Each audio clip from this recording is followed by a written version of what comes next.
ஆரம்பத்திலேயே பேச்சிலே ஒரு சிறு தயக்கத்தை நான் இதுவரையில் எந்த மேடையிலும் அனுபவித்தது இல்லை. ஆனால் இந்த மேடையிலே அப்படிப்பட்ட ஒரு சிறு தயக்கம் எனக்குள். ஒரு பேச்சாளர் முதலில் எதை கற்றுக்கொள்ளுகிறார்?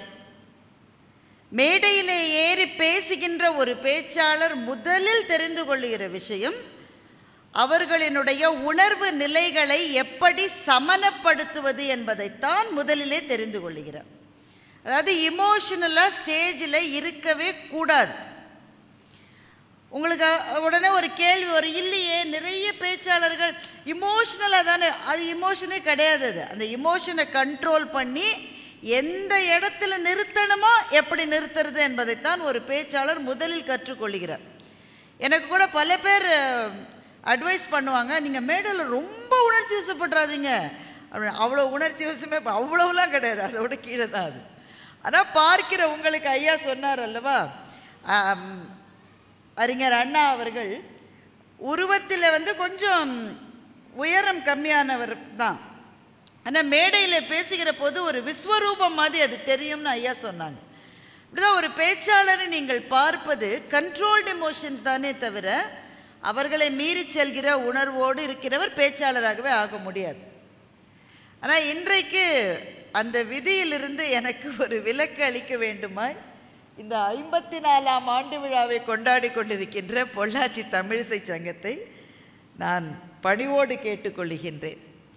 இந்த மேடையில் சிற்பி ஐயா அவர்களினுடைய திருவாயிலிருந்து எனக்காக சொல்லப்பட்ட அந்த பாராட்டு சொற்களும் அவர் எனக்கு வழங்கிய வாழ்த்தும் உண்மையிலேயே என்னை கொஞ்சம் உணர்ச்சி பெருங்கடலிலே தள்ளி இருக்கிறது என்பதுதான் உண்மை. எனக்கு தகுதி இருக்கிறதா என்று எனக்கு தெரியவில்லை. ஆனால் அவரினுடைய ஆசி வருங்காலத்தில் என்றென்றைக்கும் என்னை வழிகாட்டும் என்கின்ற ஆழமான நம்பிக்கையை இந்த மேடை எனக்கு தந்திருக்கிறது. அவருடைய திருப்பாத கமலங்களுக்கு முதலில் என்னுடைய நன்றிகளை நான் தெரிவித்துக் கொள்கின்றேன். அவர் அப்படியே அந்த அடுக்காக தமிழ்நாடு கண்ட மாபெரும் பேச்சாளர்களை சொல்லிக்கொண்டே வந்தார். அவர்களில் மிகச்சிலரினுடைய உரையாவது நேரிலே கேட்கிருக்கின்ற வாய்ப்பு எனக்கு கிடைத்திருக்கிறது. பல பேரினுடைய உரைகளை நான் நேரிலே கேட்டது இல்லை. ஆனால் சில பேரினுடைய உரையாவது நேரிலே கேட்டிருக்கின்றேன். உதாரணத்துக்கு ஆசாஞா அவர்களினுடைய உரையை நான் கல்லூரி மாணவியாக இருந்தபோது கேட்டிருக்கின்றேன். காஞ்சிபுரத்திலே கம்பன் விழா, அமரர் ஆசா அவர்களை மேடையிலே பேசுவதற்காக அழைத்து கொண்டு வருகிறார்கள். அந்த அரங்கத்தில் ஒரு 500 பேர் இப்படி உட்காந்துருப்பாங்க. ஆசா வருகிற போதே அவங்க தாமதமாக தான் கூட்டிகிட்டு வந்தாங்க. மேடைக்கு பக்கத்திலேயே காரை நிறுத்தி ஆசாவை அப்படியே அந்த படியில் ஏற்றி இப்படி மைக்கு முன்னாடி நிறுத்தி வச்சாங்க. இப்போ நான் சொல்கிற வார்த்தையை நீங்கள் கவனிக்கணும், நிறுத்தி வச்சாங்க அப்படின்னு நான் சொல்கிறேன். என்ன காரணம்னா முழுமையாகவே அவருக்கு அப்போது பார்வை இல்லை. சில பிரச்சனைகள்னால அவருக்கு முழுமையாக அப்போ பார்வையே இல்லை. கொண்டு வந்து நிறுத்தி வச்சாங்க. இப்போ ஒரு பேச்சாளர்கள் ஒரு அவைக்கு வருகிற போது எங்களுக்கு கொஞ்சம் நேரம் தேவை அந்த அறையை அவதானிக்க. இவங்கெல்லாம் எவ்வளவு நேரம் தாங்குவாங்க, எவ்வளவு தூரம் வாங்குவாங்க, எதை சொன்னால் இந்த அரங்கத்தில் நமக்கு ஓரளவு ஒத்துசைவோடு இருக்கக்கூடிய ஆடியன்ஸ் கிடைப்பாங்க, இதெல்லாம் அவதானிக்க எங்களுக்கு கொஞ்சம் டைம் தேவை. அப்புறம்தான் அந்த பேச்சு எடுக்கும். அவருக்கு அந்த வாய்ப்பே அன்றைக்கு இல்லை. ஏனென்றால் அவருக்கு பார்வை இல்லை. ஒருவேளை கொஞ்சம் முன்னாடி கூட்டிட்டு வந்து அவரை மேடையில் உட்காத்திருந்தா சுற்றி இருக்கிற சத்தங்களை வைத்து எவ்வளோ பேர் கை தட்டுறாங்க அதெல்லாம் வச்சு ஒரு அனுமானம் கிடைத்திருக்கும். எந்த வாய்ப்புமே இல்லாமல் அப்படியே கொண்டு மேடையில் நிறுத்திட்டு இந்த தலைப்பில் ஆசா அவர்கள் பேசுவார்கள்ட்டாங்க. அவர் அன்னைக்கு ஒரு பேச்சு பேசினார் பாருங்க, ஒரு 40 நிமிஷம் பேசினார். அதுதான் பேச்சு. எதிரில் எத்தனை பேர், 10 பேர் இருக்காங்களா, 100 பேர் இருக்காங்களா, 500 பேர் இருக்காங்களான்னு அவருக்கு தெரியாது. கூட்டமும் அந்த பேச்சிலே கட்டுண்டு அவ்வளவு பலமா கை தட்டலை. இப்போ உங்களை மாதிரின்னு வச்சுக்கீங்களேன், இன்னைக்கு அவ்வளவு அப்படியே தண்ட்ரஸ் அப்ளாஸ் அது இல்லை. அந்த பேச்சிலே கட்டுண்டு குறைவா கைதட்டுது கூட்டம். அப்ப எதில் எவ்வளவு பேர் இருக்காங்க அவருக்கு எப்படி தெரியும்? ஆனா அவருடைய பிரத்யேகமான உலகத்தில் அவர் ஒரு இடத்தை அடைந்து விட்டார். அதற்கு பிறகு எதிரே இருப்பவர்கள் வேறு, பேசுபவர் வேறு என்ற இரட்டை நிலை இல்லாமல் எதிரே இருப்பவரும் பேசுபவரும் பேசப்படுகிற பொருளும் ஒன்றான ஒரு அத்வைத்தத்தை அவர் அடைந்ததை நேரிலே ஒரு தரிசனம் போல நான் கண்டேன். அப்போதான் எனக்கு தெரிந்தது பேச்சு என்பது என்ன தெரியுமா? நான் பேச நீங்கள் கேட்பது, அல்லது யாராவது ஒரு பேச்சாளர் பேச நாம் எல்லாம் உட்கார்ந்து கேட்பது என்பது ஒரு நிலை தான். அதிலே நல்ல பேச்சு இருக்கு, நகைச்சுவை பேச்சு இருக்கு, கைத்தட்டுவது, ரசிப்பது எல்லாம் இருக்கு. ஆனால் ஒரு கட்டத்துக்கு மேல ஒரு மிகச்சிறந்த பேச்சாளர் என்ன செய்வார் என்றால், கேட்பவரின் மனத்தை அசைய வைப்பார். இந்த மகுடி போகிற திசையில் தான் நாகத்தின் தலை போகிறது. நாம என்ன நினைப்போம்? நாகத்தின் தலை போகிறபடி மகுடி அசைகிறது நினைப்போம். தவறு. மகுடி எந்த திசையில் போகிறதோ நாகத்தினுடைய தலை அந்த திசைக்கு போகும். அப்படி ஒரு ஆகச்சிறந்த பேச்சாளரால் என்ன செய்ய முடியும் என்றால், கேட்பவர்களின் மனத்தை அசைய வைக்க முடியும். அவர் நினைத்தால் அவர்கள் அழுவார்கள், அவர் நினைத்தால் அவர்கள் சிரிப்பார்கள். அந்த ஒரு கட்டுண்ட நிலையை ஒரு பேச்சாளரால் கொடுக்க முடியும் என்பதை ஒரு தரிசனம் போல நான் கல்லூரி மாணவியாக இருந்த காலத்தில் ஆசா அவர்களினுடைய பேச்சை கேட்டு நான் அடைந்தேன். அது ஒரு பெரும் பேரு, ஒரு பெரும் வரம். அது அப்படிப்பட்ட பேச்சாளர்களினுடைய பெரும் பட்டியலை பெற்ற நாமெல்லாம் பெரும் பாக்கியசாலிகள்.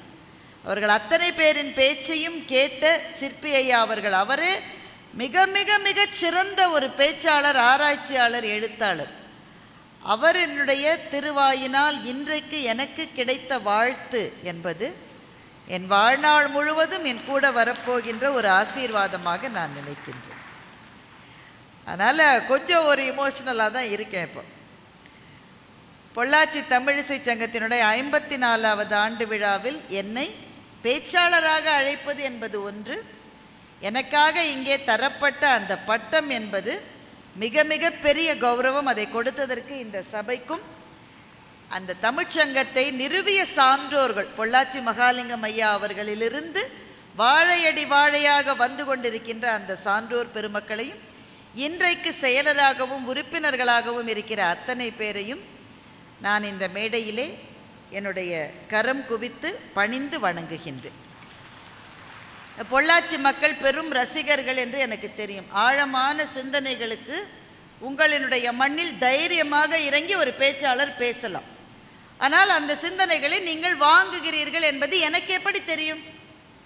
அதனால் உங்கள் மண்ணுக்கே உரிய வளத்தை இந்த இடத்திலும் கொடுத்து நல்ல தைரியமாக கைதட்டலாம். யாரும் ஒன்றும் சொல்ல மாட்டாங்க அவங்கள. அப்படின்னு சொன்ன பிறகு இவ்வளோ கம்மியாக கைத்தன்னு நான் என்ன செய்வேன்? அதெல்லாம் அவங்க கேட்குறாங்களே, பேச்சாளர்கள் கேட்கலாமன்னு தாராளமாக கேட்கலாம். பேச்சு என்பது அருங்கலை அல்லவா? பேச்சு என்பது அருங்கலை. எல்லா கலைகளிலும் இல்லாத ஒன்று ஒரு பேச்சு என்கின்ற கலைக்கு உண்டு. என்ன? வேறு எந்த கலையை தன்னுடைய தெய்வமாக எண்ணி போற்றுகின்ற கலைஞனும் அந்த கலையும் தானுமாய் தனியே அமிழ்ந்து விட முடியும். அப்படித்தானே? இது இசைச்சங்கம். எத்தனை பேர் இங்கே வந்து பாடி இருப்பார்கள். அந்த இசைக்கலைஞர்களுக்கு ஒரு நாள் மனசு சரியில்லைன்னு வச்சுக்கோங்களேன், தனியாக போய் காட்டில் போய் கூட பாடலாம். சிந்து பைரவி படத்தில் நீங்கள் பார்த்துருப்பீங்க. அந்த இசைக்கலைஞர் போய் அலைகளுக்கு நடுவிலே தான் பாடுவார், யாருமே இருக்க மாட்டாங்க.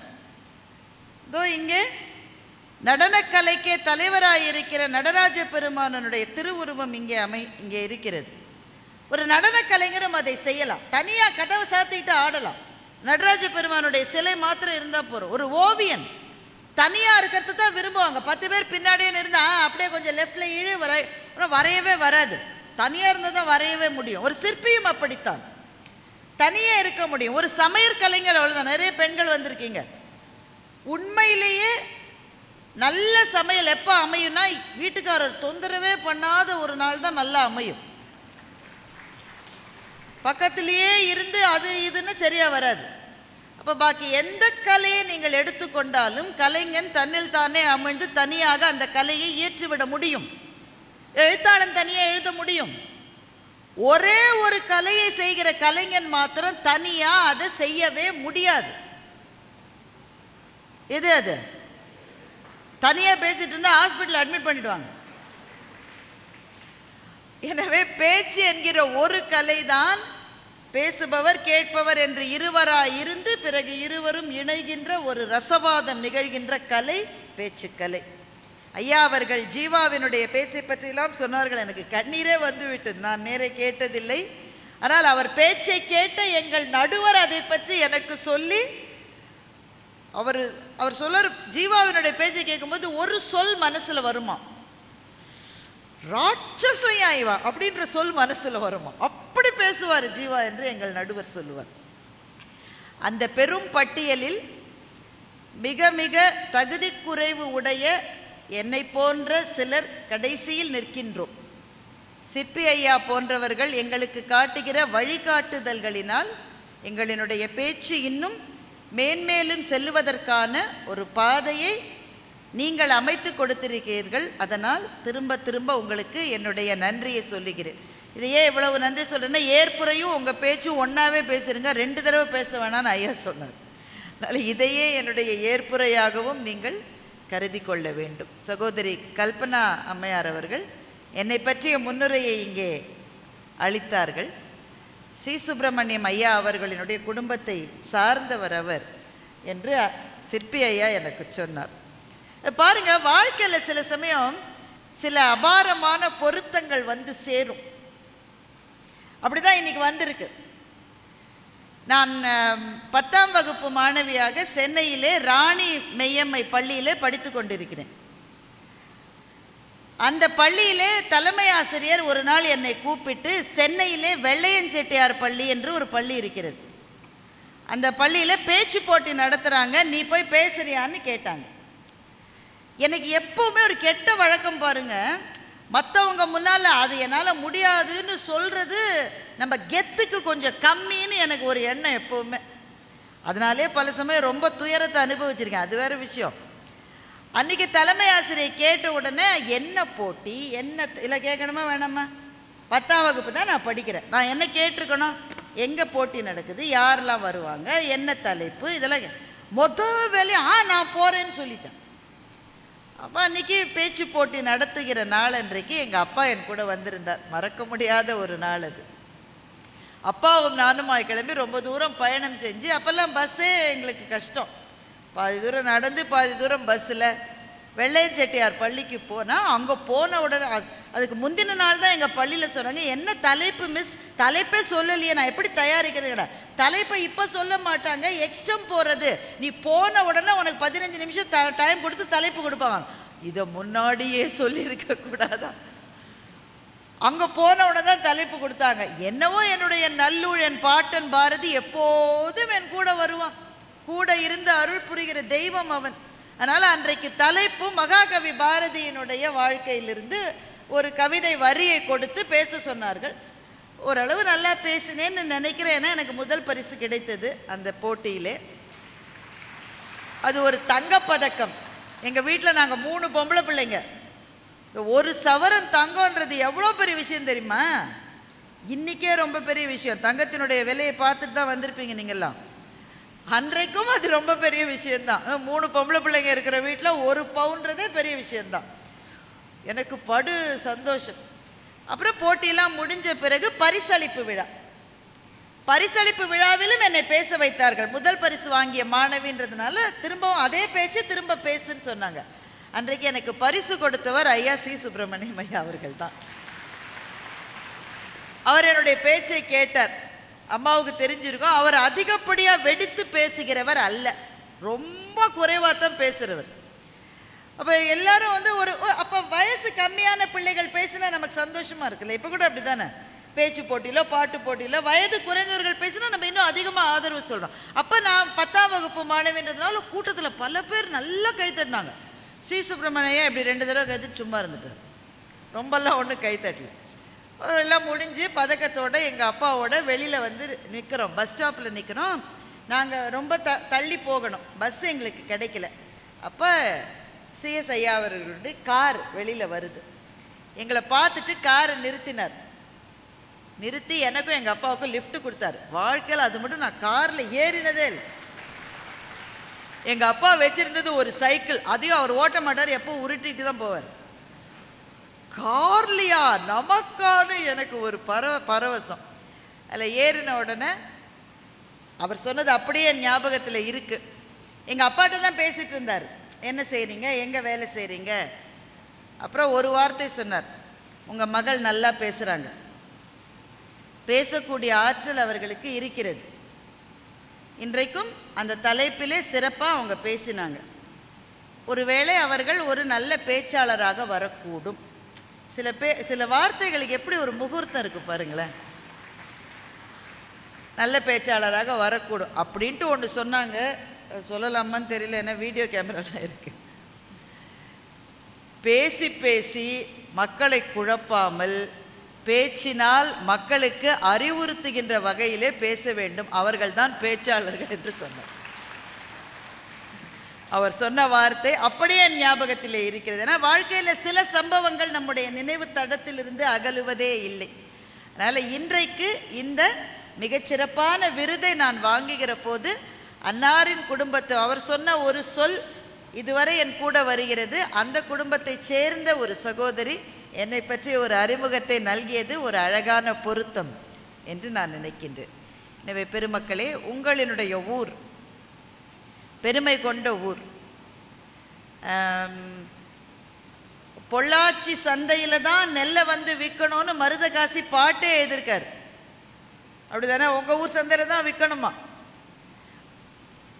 பொள்ளாச்சி சந்தையிலே விருதுநகர் வியாபாரிக்கு சின்ன கண்ணு, அளந்து போட்டு வித்துப்பிடு செல்லக்கண்ணு, சேர்த்த பணத்தை சிக்கனமா செலவு செய்ய பக்குவமா அம்மா கையில் கொடுத்து போடு சின்ன கண்ணு, அவங்க 600 ஆக்குவாங்க செல்லக்கண்ணு என்ற மருதகாசியினுடைய பாடலிலே எங்கே விற்க வேண்டும் என்று தமிழ்நாட்டு வியாபாரிகளுக்கு விவசாயிகளுக்கு சொல்கிறார்கள் என்றால் பொள்ளாச்சி சந்தையிலே வந்து விற்க வேண்டும் என்று சொல்லுகிற அளவுக்கு பிரசித்தி பெற்ற ஊர், வளம் கொண்ட ஊர். உங்களினுடைய நெஞ்சமும் அப்படிப்பட்ட வளமான நெஞ்சம். அப்படிப்பட்ட வளம் கொண்ட நெஞ்சங்களிலிருந்து தான் இலக்கியத்துக்கும் இசைக்குமான மரியாதைகள் கிடைக்கும் என்பதனால் இந்த சங்கத்தில் விருது வாங்குவதை நான் பெரும் பேராக கருதுகிறேன். திரும்பவும் உங்கள் எல்லாருக்கும் நன்றி. இப்போ தான் ஒரு மாதிரி கைத்தட்டுற பொசிஷனுக்கு வந்திருக்கீங்க நீங்கள். வாழ்வெனும் நம்பிக்கை என்ற தலைப்பை சிற்பி ஐயா எனக்கு கொடுத்திருக்கின்றார். உண்மையில் இந்த தலைப்பு வந்தபோது இருந்த என் மனநிலை வேறு. இன்றைக்கு இந்த மேடையிலே நிற்கிற போது என்னுடைய மனநிலை வேறு. கடந்த 2 நாட்களாக இந்திய திருநாட்டிலே இருக்கிற ஒவ்வொருவரும் மனம் கொதித்து போயிருப்பதை போலத்தான் நானும் கொதித்து போய் இந்த மேடைக்கு வருகிற வரையில் அந்த சில வீடியோ பதிவுகள், அந்த புகைப்படங்களினுடைய நினைவை என் நெஞ்சத்திலிருந்து என்னால் அகற்ற முடியவில்லை. திருமணமாகி 6 நாளான ஒரு பெண் சுடப்பட்டு இறந்து போன கணவரினுடைய சடலத்துக்கு பக்கத்திலே உட்கார்ந்திருக்கிற ஒரு காட்சி, இந்த புகைப்படத்தை நெஞ்சத்திலிருந்து நீக்க முடியவில்லை. அந்த வீடியோ படங்களை நீ பார்க்காதே என்று என் கணவர் எனக்கு முதலிலேயே வந்து அறிவுறுத்தினார். இந்த செய்தி வந்த உடனே சொன்ன, இது கொஞ்சம் வீடியோஸ் வந்திருக்கு, நீ பார்க்காத. ஒருத்தர் ஒன்று பார்க்காதன்னு தான் நமக்கு அதை பார்க்கணும்னே தோணுது. பார்த்தேன். என்ன சொல்லுவது? என்னுடைய பிள்ளைக்கு 3 வயது தான் ஆகிறது, சுடாதே என்று ஒரு தாய் கெஞ்சுகிறார். எத்தனை நாள் இதை பொறுப்பது? இதற்கு ஒரு முடிவில்லையா? நம்முடைய இராணுவ வீரர்கள் நேரடி போருக்கும் தாக்குதலுக்கும் ஒருவேளை எந்த நேரமும் தயாராக இருக்கிறார்கள். ஆனால் பொந்திலிருந்து நண்டு கிளம்பி வருவது போல எந்த விதமான முன்னெச்சரிக்கையும் இல்லாமல் கோழைத்தனத்தினால் செய்யப்படுகின்ற ஒரு தாக்குதல்களை அப்பாவி பொதுமக்களின் உயிரை காணிக்கையாகி எத்தனை நாள் பொறுத்து கொண்டிருப்பது என்கின்ற ஒரு கேள்வி நெஞ்சத்துக்குள்ளே வந்த போது எனக்கு தோன்றியது, இந்த வாழ்க்கையிலே என்ன நம்பிக்கை இருக்கிறது? வாழ்வே நம்பிக்கை என்று பேச வேண்டிய நான் இப்படி ஆரம்பிக்கிறேன். இந்த வாழ்க்கையிலே நம்பிக்கை கொள்வதற்கு என்ன இருக்கிறது? சுற்றுலாவுக்கு தானே போனார்கள். தப்பு செஞ்சாங்களா? தவறான செயல்களுக்கு போனார்களா? சுற்றுலாவுக்கு போனார்கள். அதுவும் ஏன் போனார்கள்? ஒரு வருஷமா எல்லாம் நல்லா தான் இருக்குன்ற நம்பிக்கையினால் போனார்கள். இப்படி ஏன் நடந்தது? வாழ்க்கையிலே பல கேள்விகளுக்கு நம்மிடம் பதில் இல்லை. ஒருத்தர் சொல்றாரு, நான் மட்டும் இன்னும் 5 நிமிஷம் முன்னாடி போயிருந்தேன்னா நானும் விக்டிமா இருப்பேன்ற. ஒருத்தர் சொல்றாரு, நான் அங்கதான் போகணும்னு நினைச்சேன், என்னை கூட்டிட்டு போன கைடு தப்பா எங்கேயோ கூட்டிட்டு போனாரு, அவர் தப்பா கூட்டிட்டு போனதுனால நான் பிழைச்சேன்றார். எல்லாத்தையும் விடுங்க, இது மதத்தின் பெயரால் செய்யப்பட்ட பயங்கரவாதம். ஆனால் இவர்களை, இந்த இந்துக்களை காப்பதற்காக ஒரு இஸ்லாமியர் அங்கே போராடி அவரும் அங்கே உயிர் நீத்திருக்கின்றார். அவரை விட்டுருப்பாங்க, அவர் இஸ்லாமியர் என்று தெரிந்தால் விட்டிருப்பார்கள். ஆனால் அந்த நேரத்தில் உயிர் வாழ்வதை விட போராடுவது முக்கியம் என்று தோன்றி அவர் தன்னுடைய உயிரை கொடுத்திருக்கின்றார். இப்போ இந்த கேள்விகளுக்கெல்லாம் என்ன பதில்? வாழ்க்கையிலே என்ன நம்பிக்கை இருக்கிறது என்ற கேள்வியோடு தான் இந்த அரங்கத்தின் என் உரையை தொடங்குவது நியாயமாக இருக்கும் என்று நம்பிக்கை. அப்படிதான் நாங்கள் இருக்கணும். நானும் உங்களை மாதிரி தானே, எனக்கும் இந்த கேள்வி இருக்குல்ல, என்ன நம்பிக்கை இருக்கிறது? ஆனால் எனக்கு ஒரு நம்பிக்கை இருக்கிறது, ஒரு நம்பிக்கை எனக்கு இருக்கிறது. அங்கே என் சகோதரர்களும் சகோதரிகளும் இறந்து கிடந்திருக்கலாம். கணவரின் சடலத்துக்கு பக்கத்திலே கல்யாணமாகி 6 நாளான அந்த பெண் உட்கார்ந்திருக்கிறாளே, அவளுடைய நெஞ்சத்தில் இந்த காட்சியினுடைய அதிர்ச்சி, அவள் இன்னும் 70 வருஷம் வாழலாம். ஒரு நாள் கூட அந்த காட்சியினுடைய அதிர்ச்சி அவளுடைய நெஞ்சத்திலிருந்து மாறாது. 3 வயசு பிள்ளை இருக்க, அது அந்த கேள்வியோட வளரும். எங்க அப்பா யாருன்னு எனக்கு சரியா ஞாபகம் இல்லை என்ற கேள்வியோட அந்த பிள்ளை வளரும். இவ்வளவு சோகங்கள் நமக்கு தருகிற அவநம்பிக்கைக்கு பின்னால் எனக்கு ஒரு நம்பிக்கை இருக்கிறது. நாம் இந்த உரையை நிகழ்த்தி கொண்டிருக்கின்ற இந்த நேரத்தில் கூட நம்முடைய தேசத்தினுடைய யாரோ ஒரு சோல்ஜர் ஏதோ ஒரு இடத்துல அவன் உடற்பயிற்சி செஞ்சுக்கிட்டு இருப்பான். கொஞ்சம் யோசிச்சு பாருங்களேன், உடற்பயிற்சி செய்யறான் ஒவ்வொரு நாளும். நம்முடைய ராணுவ வீரர்கள் ஒவ்வொரு நாளும் செய்யறாங்க. நீங்க ஒரு கேள்வி அவங்கள்ட்ட கேட்கணும்னு உங்களுக்கு தேணும்னா கேட்க மாட்டீங்க. நீ இன்னி மட்டும் உயிரோடு இருப்பியானே தெரியாதையா, உடற்பயிற்சி செஞ்சு அப்படின்னு தோணுது இல்ல? அவனுக்கு அந்த கேள்வி அப்ப தோணாதா? நமக்கே தோணுதுன்னா அவனுக்கு தோணாதா? என் கூடவே என்னோட ரெஜிமெண்ட்ல என் பக்கத்துல இருந்தவன் நேற்றைக்கு இறந்துட்டான். அவன் இறந்தான்றத பார்த்தப்புறம் நான் இன்னைக்கு உடற்பயிற்சி செய்யறேன். நான் இன்னைக்கு இருப்பேனான்னு எனக்கு தெரியாது. அப்ப நான் ஏன் உடற்பயிற்சி செய்யணும்ன்ற கேள்வி அவனுக்கு வருமா வராதா? அந்த கேள்வி வந்த பிறகும் அவன் அந்த உடற்பயிற்சியை செய்கிறான் என்றால் அவனுடைய நெஞ்சத்துக்குள்ளே ஒரு நம்பிக்கை இருக்கிறது. நான் விழலாம், ஆனால் நான் எதற்காக நிற்கிறேனோ அது விழாது என்கின்ற ஒரு நம்பிக்கை அவனுடைய நெஞ்சத்துக்குள்ளே இருக்கிறது. சார் நான் விழுந்துடலாம் சார், ஆனா எதற்காக நான் இவ்வளவு தூரம் இன்னைக்கு காலை மட்டும் உடற்பயிற்சி செஞ்சேனோ அது அந்த அறம் விழுந்து விடாது. எனக்கு பிறகு இன்னொருத்த வருவான், அவன் விழுந்துட்டானா அவனுக்கு பிறகு இன்னொருத்த வருவான். இந்த நாட்டிலிருந்து சரம் சரமாக திரும்ப திரும்ப நாங்கள் இந்த பயங்கரவாதத்துக்கு பதில் கொடுத்தே தீருவோம் என்கின்ற ஒரு நம்பிக்கையை நம்ம வாழ்க்கைக்கு நம்ம எக்ஸ்டெண்ட் பண்ணலாம். அதெல்லாம் இராணுவத்தில் இருக்கிறவங்களுக்கு தான். நாம இங்க சவுத்தில் இருக்கோம், நமக்கு தெரியாது இல்ல. ஒவ்வொரு வாழ்க்கையும் ஒரு போராட்டம் தான்.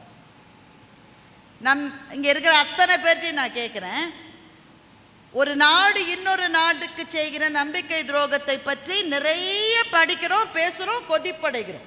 ஏன்னா இது ஒரு நம்பிக்கை துரோகம். இது நீ நேருக்கு நேர் வாயா சண்டைக்கு. எங்க ஆர்மி இருக்கு, எங்க நேவி இருக்கு, எங்க ஏர்போர்ஸ் இருக்கு.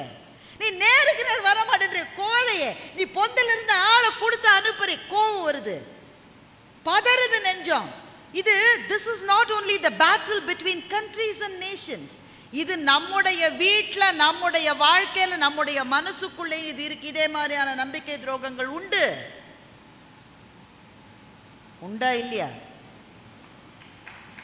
ஒரு நம்பிக்கை துரோகத்தை கூட என் வாழ்க்கையில் நான் சந்தித்ததே இல்லை அப்படின்னு நீங்க சொன்னீங்கன்னா, ஒன்று உங்க வயசு 5க்கு கம்மியா இருக்கணும், இல்ல உங்க வயசு 100க்கு மேல இருக்கணும். ஏன்னா அப்பதான் எல்லாம் மறந்துடும். இது ரெண்டுத்துக்கும் நடுவில் இருக்கிற எல்லாரையும் நான் ஒவ்வொருத்தரா இங்கே தனித்தனியாக கூப்பிட்டு கேட்டால் 1000 கதை இல்லை ஒவ்வொருத்தர் மனசுலையும். கூடவே இருந்தாங்க, நான் தாங்க உதவி பண்ணேன், எல்லாத்தையும் கற்றுக்கிட்டான். அப்படியே நம்பினேன். சாவியை கூட அவன்கிட்ட தான் கொடுத்தேன். ஒரு நாள் எனக்கு எதிரிலேயே கடை போட்டான் பாருங்க. அப்படின்னு சொல்லாதவங்க திருப்பூரில் யாருமே இருக்க மாட்டாங்க, பொள்ளாச்சியில் யாரும் இருக்க மாட்டாங்கன்னு நினைக்கிறேன். எல்லார் வாழ்க்கையிலும் நடப்பது தான். அப்போ வாழ்வு என்பதே அதனுடைய அஸ்திவாரத்திலேயே ஒரு நம்பிக்கையின்மையை கொண்டிருக்கிறதா என்ற கேள்வி நமக்கு வருகிறதா இல்லையா? அதை தாண்டியும் இந்த வாழ்க்கையை நாம் தொடர்ந்து வாழ வேண்டும் என்றால் எது தேவை? எது தேவை? அதான் நான் இன்னைக்கு சொல்ல வந்திருக்கேன். இவ்வளவு நம்பிக்கையின்மைகள். முதல்ல அவர் ஹெல்த் itself is uncertain. ஐயா என்னை அறிமுகப்படுத்துகிற போது அவர் சகோதரர் சொன்னார், நல்லா தான் இருந்தேன், எனக்கு ஒரு பிரச்சனைன்னு எனக்கு தெரியவே தெரியாது. சரி, ஏதோ பிபி இருக்குது, சுகர் இருக்குது, ஹார்ட் ட்ரபிளுக்காக மாத்திரை சாப்பிட்றோம், நமக்கு தெரியும், ஏதோ ஒரு எச்சரிக்கை உணர்வு இருக்குது. ஒன்றுமே கிடையாது. நான் பாட்டுக்கு மேடையில் இதே மாதிரி கத்தி சகோதரர் ராஜாவை திட்டி திட்டி எல்லா மேடையிலையும் பேசிட்டு இருந்த வழக்கம் போல. திடீர்னு ஒரு நாள் உடல் நலம் மிக மோசமாக பாதிக்கப்பட்டது. எனக்கு என்ன நம்பிக்கை இருக்குன்னு நினைக்கிறீங்க வாழ்க்கையில்? நான் அலுவலகத்தில் பெரிய பதவியில் இருக்கேன். முந்தின நாள் மட்டும் நான் நினச்சிட்டு இருந்தேன், நான் மட்டும் ஆஃபீஸ்க்கு போகலன்னா எங்கள் ஆஃபீஸே அப்படியே பல பல பல பலன்னு கொட்டிடும்னு நினச்சிட்டு இருந்தேன். ஏதாவது ஒரு உடம்பு சரியில்லை, அது இது, வீட்டில் ஒரு ஃபங்க்ஷன், லீவ் போடுறதை பற்றி நான் நினச்சே பார்க்க முடியாது. Why? Because I am so important. நான் இல்லாமல் எங்கள் ஆஃபீஸ் நடக்குமாங்க? என்னங்க சொல்கிறீங்க நீங்கள்? நான் தான் அப்படின்னா நான் ஹாஸ்பிட்டலில் இருந்து வெளியே வந்து கிட்டத்தட்ட 6 மாதம் ஆஃபீஸ் பிரமாதமாக நடந்து. ஒரு பயம் சொல்லணுமா வேணாமா? அந்த அம்மா இல்லாமல் நாங்கள் ஆஃபீஸே ஒத்துணுமே சொல்லல, நல்லா நடக்குது. சரி, ஆஃபீஸ் வேணா நடக்கலாம், வீடு நான் இல்லாமல் இயங்குமா? நான் ஒரு நாள் குழம்பு வைக்கலன்னா எங்கள் வீட்டில் யாராவது சாப்பிடுவாங்க? எல்லாம் நல்லா சாப்பிட்டு நல்லா தான் இருந்தேன். அப்போ நம்பிக்கையின்மை என்பது நம்ம ஹெல்த்தை குறித்து இருக்கிறது மாத்திரம் நான் சொல்லலை. ஏன்னா அது சரியாகதும் சரியாகாததும் கடவுளினுடைய கையில் இருக்கிறது. நம்ம முன்னோர்கள் நமக்கு கொடுத்த ஆசீர்வாதம். என்னை பொறுத்தவரையில் தமிழ் பேசுகிற அன்பர்கள் உலகெங்கும் இருந்து செய்த பிரார்த்தனைகளால் எனக்கு கிடைச்ச 2வது இன்னிங்ஸ் இது. இந்த அம்மா இதை நிறைய மேடையில் சொல்லிருச்சுன்னு நீங்கள் நினைக்கலாம். ஆனால் சொல்லிக்கிட்டே இருப்பேன், நான் சொல்லிக்கிட்டே இருப்பேன். எவ்வளவு சொன்னாலும் அந்த நன்றி கடன் தீரல. காரைக்குடி கம்பன் விழாவில் ஐயா பேச போயிருந்தேங்க ஐயா, ஒரு 4 நாள் முன்னாடி. திருச்சி, சென்னையிலேருந்து திருச்சிக்கு விமானத்தில் போயிட்டு அங்கேருந்து காரில் போகிறதா திட்டம். திருச்சி விமான நிலையத்திலேருந்து இறங்கின உடனே நேர் ஏத்தாப்பில் ஒரு ஹோட்டல் இருக்குது. அங்கே ஏதாவது சாப்பிட்டுட்டு போயிடலாம், மேடைக்கு போயிட்டு அப்புறமா நம்ம உணவு உண்ண வாய்ப்பு இல்லைன்னு சொல்லிட்டு அந்த ஹோட்டலில் சாப்பிட போனேன். அந்த ஹோட்டலினுடைய நிறுவனர்களில் ஒருவர், இளைஞர், என்னோட வயது கம்மியானவராக தான் இருப்பார்னு நினைக்கிறேன். அவர் ஓடி வந்தார். ஓடி வந்து, உங்களை பார்ப்பேன்னு நான் நினைக்கவே இல்லை, உங்ககிட்ட ஒரு கவர் கொடுக்கணும்னார். யூஸ்வலாக இந்த கவர் கொடுக்கணும்னா சில சமயம் கடிதம் எழுதியிருப்பாங்க, சில சமயம் ஏதாவது ஒரு புத்தகம் அந்த மாதிரி எதாவது இருக்கும். அது மாதிரி கொடுங்கய்யா. ஒரு கவர் கொடுத்தாரு. பார்த்தா கனமாக இருந்து, என்ன இருக்குதுன்னு கேட்டேன். பாருங்க அப்படின்னாரு. பார்த்தா ஒரு தொகை இருந்தான். தொகையை நான் இங்கே சொல்ல விரும்பலை, ஓரளவு பெரிய தொகை. பதறி போயிட்டேன் நான். ஐயா ஐயா ஐயா, பணம்லாம் வேணாம் ஐயா, என்ன நீங்கள் ஏதோ எனக்கு கடிதம் கொடுப்பீங்க, நீங்கள் ஏதோ சில சமயம் சாமி படம்லாம் கொடுப்பாங்க, ஃபோட்டோ கொடுப்பா, சாமி ஃபோட்டோ அந்த மாதிரி ஏதோ கொடுக்க போகிறீங்கன்னு. என்னையா பணத்தை கொடுத்துட்டீங்க, கவர் மேலே என்ன இருக்குன்னு பாருங்கள், இது உங்களுக்கு இல்லை இந்த பணம். கவர் மேலே பார்த்தா திருச்செந்தூர் முருகனுக்குன்னு எழுதிருந்து. சொன்னா, ஐயா திருச்செந்தூர் முருகனுக்கு கொடுக்க வேண்டிய கவரை ஏன் என்கிட்ட கொடுக்குறீங்க? அவர் சொன்னார், உங்களுக்கு உடம்பு சரியில்லாதப்போ நான் வேண்டிக்கிட்டேன் திருச்செந்தூர் முருகன்ட்ட, அந்த அம்மா திரும்ப வந்து பேசணும், நான் கேட்கணும், நீ என்ன செய்வியோ எனக்கு தெரியாது, அவங்க வந்து பேசணும். அப்படி அவங்க பேசிட்டாங்கன்னா உன் கோவிலில் அவங்க மூலமாக ஒரு காணிக்கையை செலுத்துறேன்னு நான் வேண்டிக்கிட்டேன். ஏன் நான் என்ன செய்வது? அழுவதை தவிர நான் என்ன செய்ய முடியும்? கண்ணில் கண்ணீர். அவர் யாருன்னே தெரியும். இப்போ கூட அவர் பேர் எனக்கு தெரியல சார், இப்போ கூட தெரியல. திருச்சிக்கு ஏர்போர்ட்லேருந்து நேர ஏத்தாப்பில் இருக்கிற ஹோட்டல், அவ்வளோதான் எனக்கு தெரியுது. அவர் அந்த கவரை கொடுத்துட்டு, என்னுடைய பிரார்த்தனை முடிஞ்சிருச்சுமா, இனிமே நீங்க எப்ப திருச்செந்தூர் போறீங்களோ, நீங்களோ உங்க வீட்டுக்காரரோ எப்ப போக முடியுதோ இதை போய் சாத்திருங்க அப்படின்னு அதை கொடுத்துட்டு போயிட. திருச்செந்தூர் கோயிலுக்கு போறது ரொம்ப கஷ்டங்க. முத்துக்குமார் தான் எங்களை எல்லா கோயிலுக்கும் கூட்டிட்டு போவார். அவரே திருச்செந்தூர் ரொம்ப கஷ்டப்பட்டு எங்களை கூட்டிட்டு போனார், என்னையும் என் வீட்டுக்காரரு. ஸோ அந்த அந்த கோவிலினுடைய கூட்டம் அப்படிப்பட்ட கூட்டம் அங்கே வருது. ஆனால் பாருங்களேன், அது நடந்து ஒரு 2 நாளில் நான் முடிவு பண்ணேன், என்ன ஆனாலும் பரவாயில்ல. ஒருத்தர் 3 வருஷமாக காத்திருக்காரு, நான் திருச்செந்தூருக்கு போக முடியாதா? போய் அந்த தள்ளுறாங்க கூட்டம். முருகனுக்கு முன்னாடி அந்த காணிக்கையை சேர்த்துட்டு அந்த சகோதரர் நல்லா வாழணும்னு சொல்லிட்டு நான் மனப்பூர்வமாக வேண்டிக்கிறேன். இப்போ நான் உங்கள்கிட்ட 2 சிச்சுவேஷனை சொல்லியிருக்கேன். ஒரு சிச்சுவேஷன் எனக்கு நம்பிக்கையே இல்லாத ஒரு சிச்சுவேஷன். நல்லா இருந்த என்னுடைய உடல்நிலை மிக மோசமா, அதுவும் இந்த யூடியூப் காரங்களாம் இருக்காங்களே, தம்பி யூடியூப்ல போட போறீங்களா இதை, இவர் நல்லவர், இவர் அதெல்லாம் செய்ய மாட்டார். நிறைய யூடியூப் காரங்க என்ன பண்ணுவாங்க, இனிமேல் பாரதி பாஸ்கரால் பேச முடியுமா? அது டாக்டர் கவலைப்படுங்க, நீ ஏன் கவலைப்படுறது பத்தி? அவர் அப்படி கேட்கிறார். எனக்கு என்ன உடல்நல குறைவுன்னே அவருக்கு தெரியாது. ஆனா அதுக்குள்ள இதெல்லாம் நம்பிக்கையின்மை. ஆனா இந்த நம்பிக்கையின்மைகள் என்கின்ற பாறைகளின் மீது ஒரு சின்னஞ்சிறு மலர் பூத்திருக்கிறது. என்ன? முகம் தெரியாத யாரோ ஒரு சகோதரிக்காக நான் பிரார்த்தனை செய்வேன் என்று சொல்லுகின்ற ஒரு பூ பூத்திருக்கிறது அல்லவா, அது வாழ்க்கையினுடைய நம்பிக்கை. சரி, இன்னொரு சிச்சுவேஷன் சொல்லட்டா? இன்றைக்கு தமிழ்நாட்டில் விடுங்க, இந்தியாவிலேயே நமக்கு ரொம்ப ரொம்ப கவலை தருகிற பல விஷயங்களில் ஒரு விஷயம், ஒரு குடும்பத்துக்குள்ள ஒத்துமையே இல்லை என்கிற விஷயம். உண்டா இல்லையா?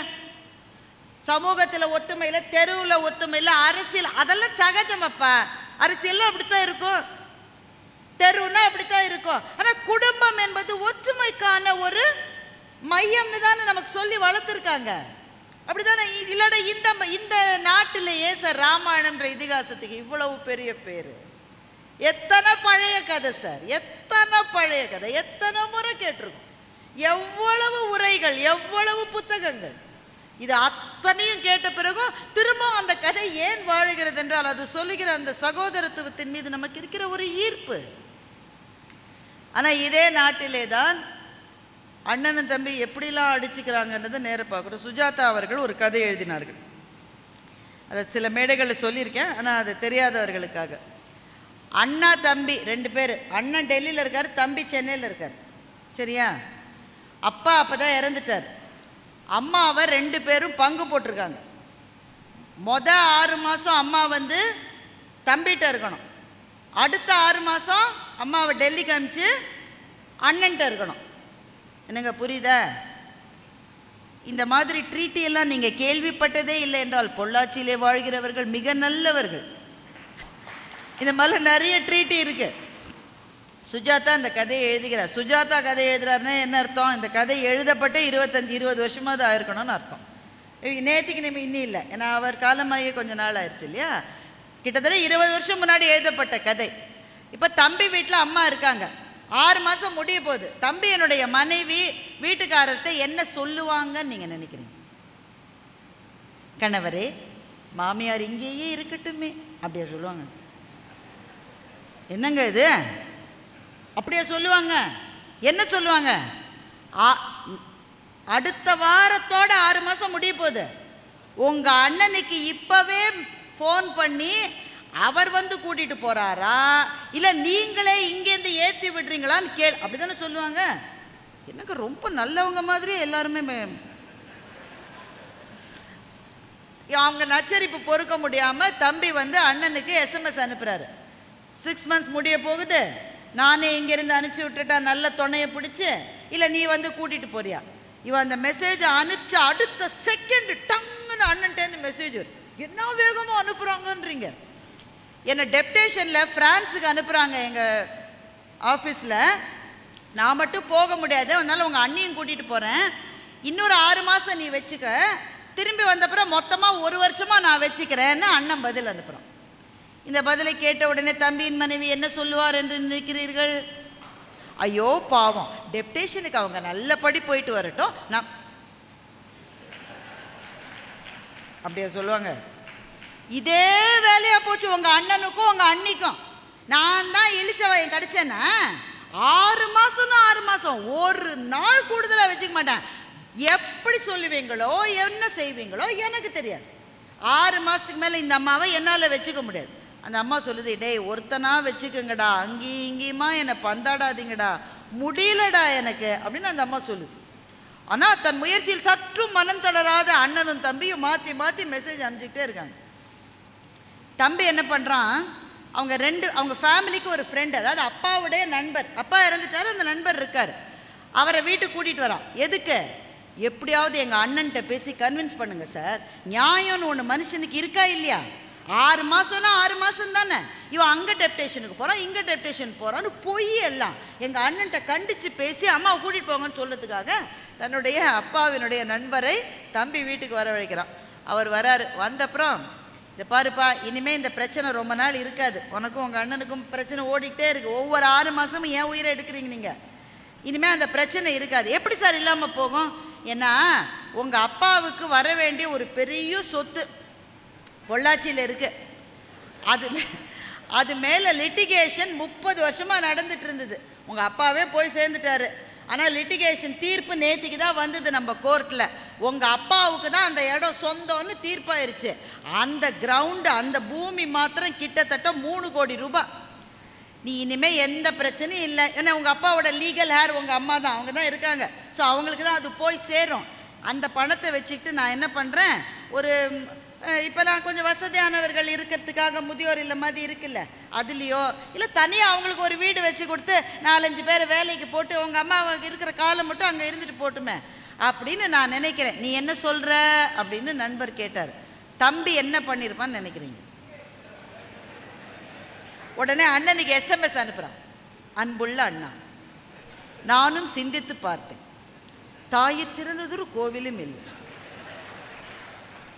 அதனால் அம்மாவை அங்கேயும் இங்கேயும் அலைக்கழிக்காமல் என்னுடைய வீட்டிலேயே வைத்து பராமரிப்பது என்ற நல்ல முடிவுக்கு நான் வந்திருக்கிறேன் அப்படின்னு சொல்லி சென்ட் போடணும்ல, போடணுமா வேணாமா?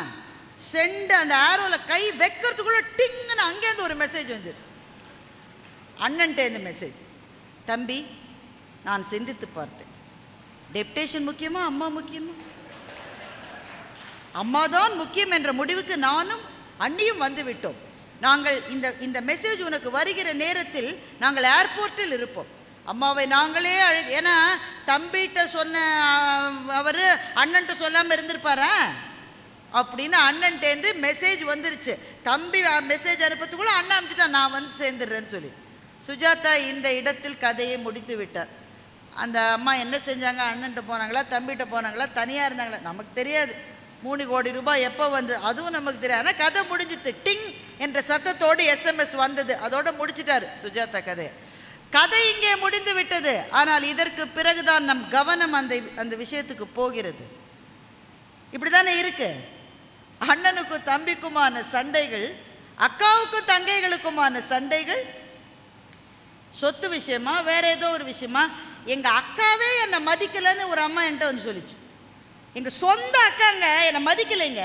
என்னங்க மதிக்கலை? அவள் பொண்ணுக்கு கல்யாணம்னா அவள் வீட்டுக்கு போய் வடை சட்டிலேயே வெந்து 100 பேருக்கு நான் எல்லாருக்கும் வடையை சுட்டு போட்டு இவ்வளவு பண்ணேன். எனக்கு 300 ரூபாய்க்கு எங்கள் அக்கா ஒரு சேலை எடுத்து கொடுத்துருக்கா. அதுலேருந்து எனக்கு அவள் மேலேயே வெறுப்புங்க, பேசவே மாட்டான். ஸோ அப்படியா 300 ரூபாய்க்கு சேலை நினச்சி கூட பார்க்க முடியாது. இப்போ சேலை வாங்குறவங்களுக்குலாம் தெரியும் இல்லைங்க. ஒரு வருத்தம் மனசில்.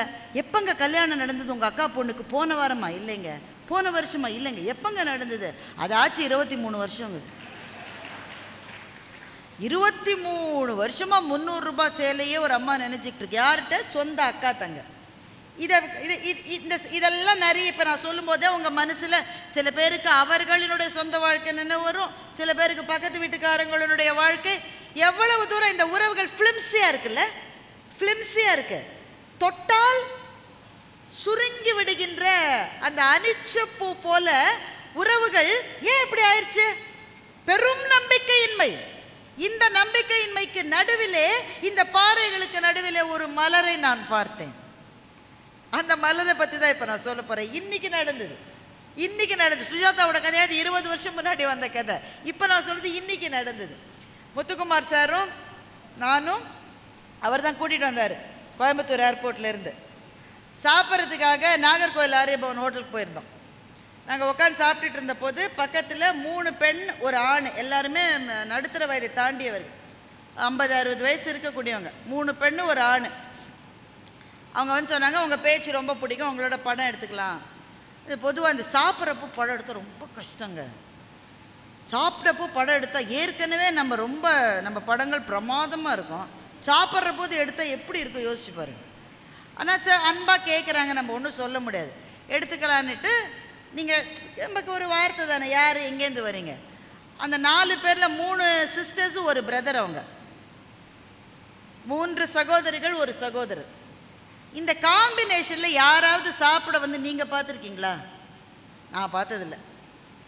எப்படி வீட்டுக்காரர் இருப்பார், 4-5 பிள்ளைங்க அலறி திரியும், மகன் மருமகள், இப்படி தான் குடும்பமாக வருவாங்களே தவிர சகோதரிகளும் சகோதரரும் மாத்திரம் ஒரு இடத்துக்கு வந்து நான் பார்த்தது கிடையாது. எங்கே வீட்டில் யாரும் வராமல் நீங்கள் வந்திருக்கீங்க. வீட்டில் இருக்கிற யாரையுமே சேர்த்துக்காம நாங்கள் சிஸ்டர்ஸ் அண்ட் பிரதர் மாத்திரம் பேசி கொஞ்ச நேரமாவது சந்தோஷமாக இருக்கணுன்றதுக்காக இங்கே வந்திருக்கோன்னு அவங்க சொன்னாங்க. இந்த சகோதர சுவையை உங்களில் எத்தனை பேர் இழந்து விட்டீர்கள் நண்பர்களே?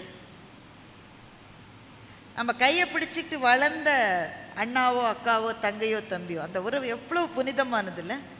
அது ஞாபகம் இருக்கா உங்களுக்கு? வீட்டில் வசதி ரொம்ப இல்லை, சில சமயம் ஒரு தலைன்னு தான் இருக்கும், அது அப்பா எடுத்துகிட்டு போயிடுவார். அம்மாவினுடைய புடவையை விரித்து சகோதரிக்கு பக்கத்தில் படுத்துக்கிட்டு இரவெல்லாம் கிசு கிசு கிசு கிசு கிசுன்னு பேசி சிரித்தோமே, உங்களுக்கு ஞாபகம் இருக்கிறதா? அம்மா உள்ள சத்தம் போடுவாங்களே, என்னடி சிரிப்பு நடுராத்திரியில் பேய் மாதிரி அப்படின்னா, ஒரு 5 நிமிஷம் சும்மா இருந்துட்டு 5 நிமிஷத்துக்கு பிறகு திரும்பி வெடித்து சிரித்தோமே, ஞாபகம் இருக்கிறதா உங்களுக்கு?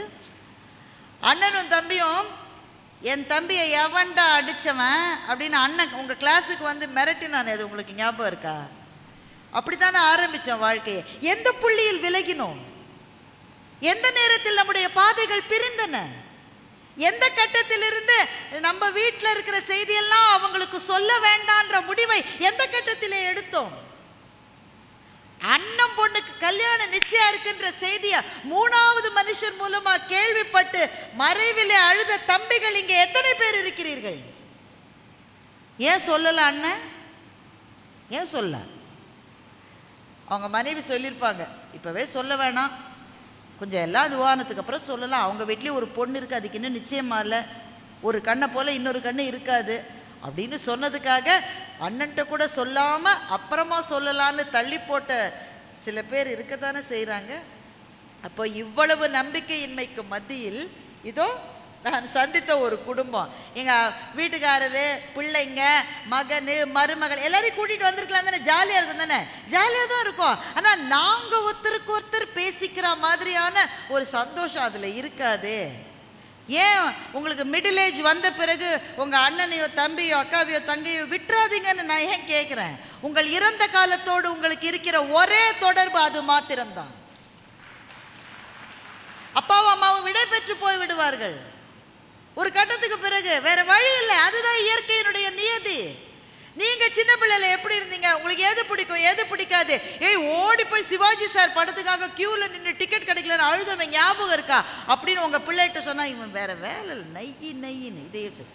ஆனா இதை உங்க சகோதரிட்டையோ சொன்னா அவங்கள ஆமா இல்ல எப்படி அழுதோம் இல்ல இன்னைக்கு டிக்கெட் கிடைக்கலன்னு. இறந்த காலம் என்பது எவ்வளவு இனிமையானது. அதுக்கு நம்ம திரும்பி இனிமே போக முடியாது. நம்ம வசித்த சின்னஞ்சிறு வீடுகளுக்கு இனிமேல் பயணம் செய்ய முடியாது. ஆனா சகோதரனும் சகோதரியும் இருக்கிற வரை விட்டுறாதீங்க, கையை பிடிச்சிக்குங்க, கெட்டிமா பிடிச்சிக்குங்க. சில சமயம் நம்மளை இரிட்டேட் பண்ற மாதிரி தான் இருப்பாங்க, அதையும் ஒத்துக்கணும்.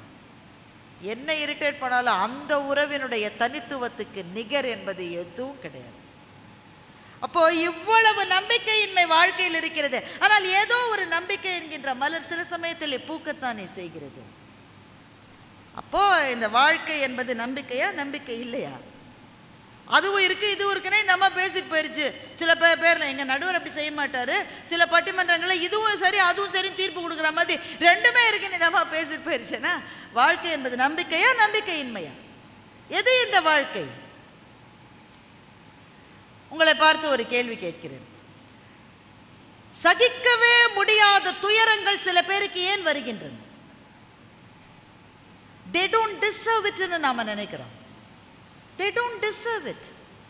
ஐயோ, தாங்கிக் கொள்ளவே முடியாத துயரங்கள் சில பேருக்கு ஏன் வருகின்றன? வருது. ஜெயமோகன் அதை பத்தி ஒரு சம்பவத்தை சொல்றார். எழுத்தாளர் ஜெயமோகன். ஜெயமோகனுடைய குரு நித்திய சைத்தன்ய யதி என்கின்ற ஒரு துறவி. தன்னுடைய குருவிடம் ஜெயமோகன் சார் பேசிக்கிட்டு இருக்காங்க. ரெண்டு பேரும் சோலாஸ் பீரியட்ல இங்க நடனம்லாம் எப்படி இருந்ததுன்ற பத்தி பேசிக்கிட்டு இருக்காங்க. எனக்கு நான் சொல்றது புரியுதா? குருவும் ஒரு சீடரும் பேசிக்கொண்டிருக்கிறார்கள். அந்த குரு கலைகளில் பேரார்வம் கொண்டவர். அதனால தன்னுடைய மாணவர்கிட்ட அவர் கேட்கிறாரு, சோழர்கள் ஆட்சி செய்த காலத்தில் நம்ம சிற்பங்களை பற்றி கேள்விப்பட்டிருக்கோம், கோயில் கட்டினாங்கன்னு கேள்விப்பட்டிருக்கோம். டான்ஸ் அண்ட் டிராமா எப்படி இருந்தது சோலாஸ் பீரியட்ல அப்படின்னு குரு கேட்கிறாரு. இந்த மாணவர் பதில் சொல்ல ஆரம்பிக்கிறாரு. வாசல் ஆட்டோ நிற்குது. ஆட்டோலேருந்து ஒரு அம்மா இறங்குது. அந்த அம்மாவை பார்த்த உடனேயே இந்த எழுத்தாளருக்கு பகீர்னுது. இது துயரம் என்பது மொத்த உரு கொண்டு ஒரு மனுஷ வடிவத்தில் இருந்தால் எப்படி இருக்கும்? அந்த அம்மா அப்படி இருக்காங்க. துயரமே ஒரு வடிவாகி இருந்தால் எப்படி இருக்கும்? அந்த அம்மா அப்படி இருக்கு. கூட ஒருத்தர் அநேகமா தம்பியோ அண்ணனோ அவங்கள கைத்தாங்கல பிடிச்சிட்டு வராங்க. அந்த அம்மாவில் நடக்க முடியல, நிற்க முடியல. அந்த அம்மாவுக்கு அப்படியே கைத்தாங்கல கூட்டிட்டு வராங்க. இப்போ குருவை பார்க்க வந்திருக்காங்க. இவர் பேச்சை அப்படியே நிறுத்திட்டு அங்கே போறாரு. அந்த அம்மா வருது, அப்படியே கைத்தாங்கல வருது. இவரை பார்த்த உடனே அப்படியே நெடுஞ்சான் கிடையா தரையில விழுந்து கதறி கதறி கதறி கதறி அந்த அம்மா அழுது. பேச முடியல. அழுகை, அப்படி ஒரு அழுகையை மனித வாழ்க்கையில ஒருத்தர் சந்திச்சிருக்கவே முடியாதுன்ற அழுவு கதறி அழுது. கூட வந்திருக்கிற தம்பி சொல்றாரு, இவங்க டீச்சரா ஒர்க் பண்ணிட்டு இருந்தாங்க. ரொம்ப கல்யாணம் ஆகி 6 மாசத்துக்குள்ள கணவர் இறந்துட்டாரு ஒரு விபத்துல. அப்பா அந்த அம்மா கர்ப்பமா இருந்தது. ஒரே ஒரு பையன். அந்த உயிரே அந்த பையன்தான். உயிரே பையன்தான். பையனுக்காகவே வாழ்ந்தாங்க. பையனுக்கு இப்பதான் 1 மாசம் முன்னாடி 22 வயசாச்சு. காலேஜுக்கு போறான். அவன் ரொம்ப நச்சரிச்சான்னு அந்த அம்மா காசெல்லாம் போட்டு ஒரு பைக் வாங்கி கொடுத்தது. பைக் வாங்கி கொடுத்த ஒரே வாரத்துல ஒரு சாலை விபத்துல மகன் இறந்துட்டான். இந்த அம்மாவுக்கு என்ன இருக்கு? ஏதாவது இருக்கா இனிமே வாழ்க்கையில?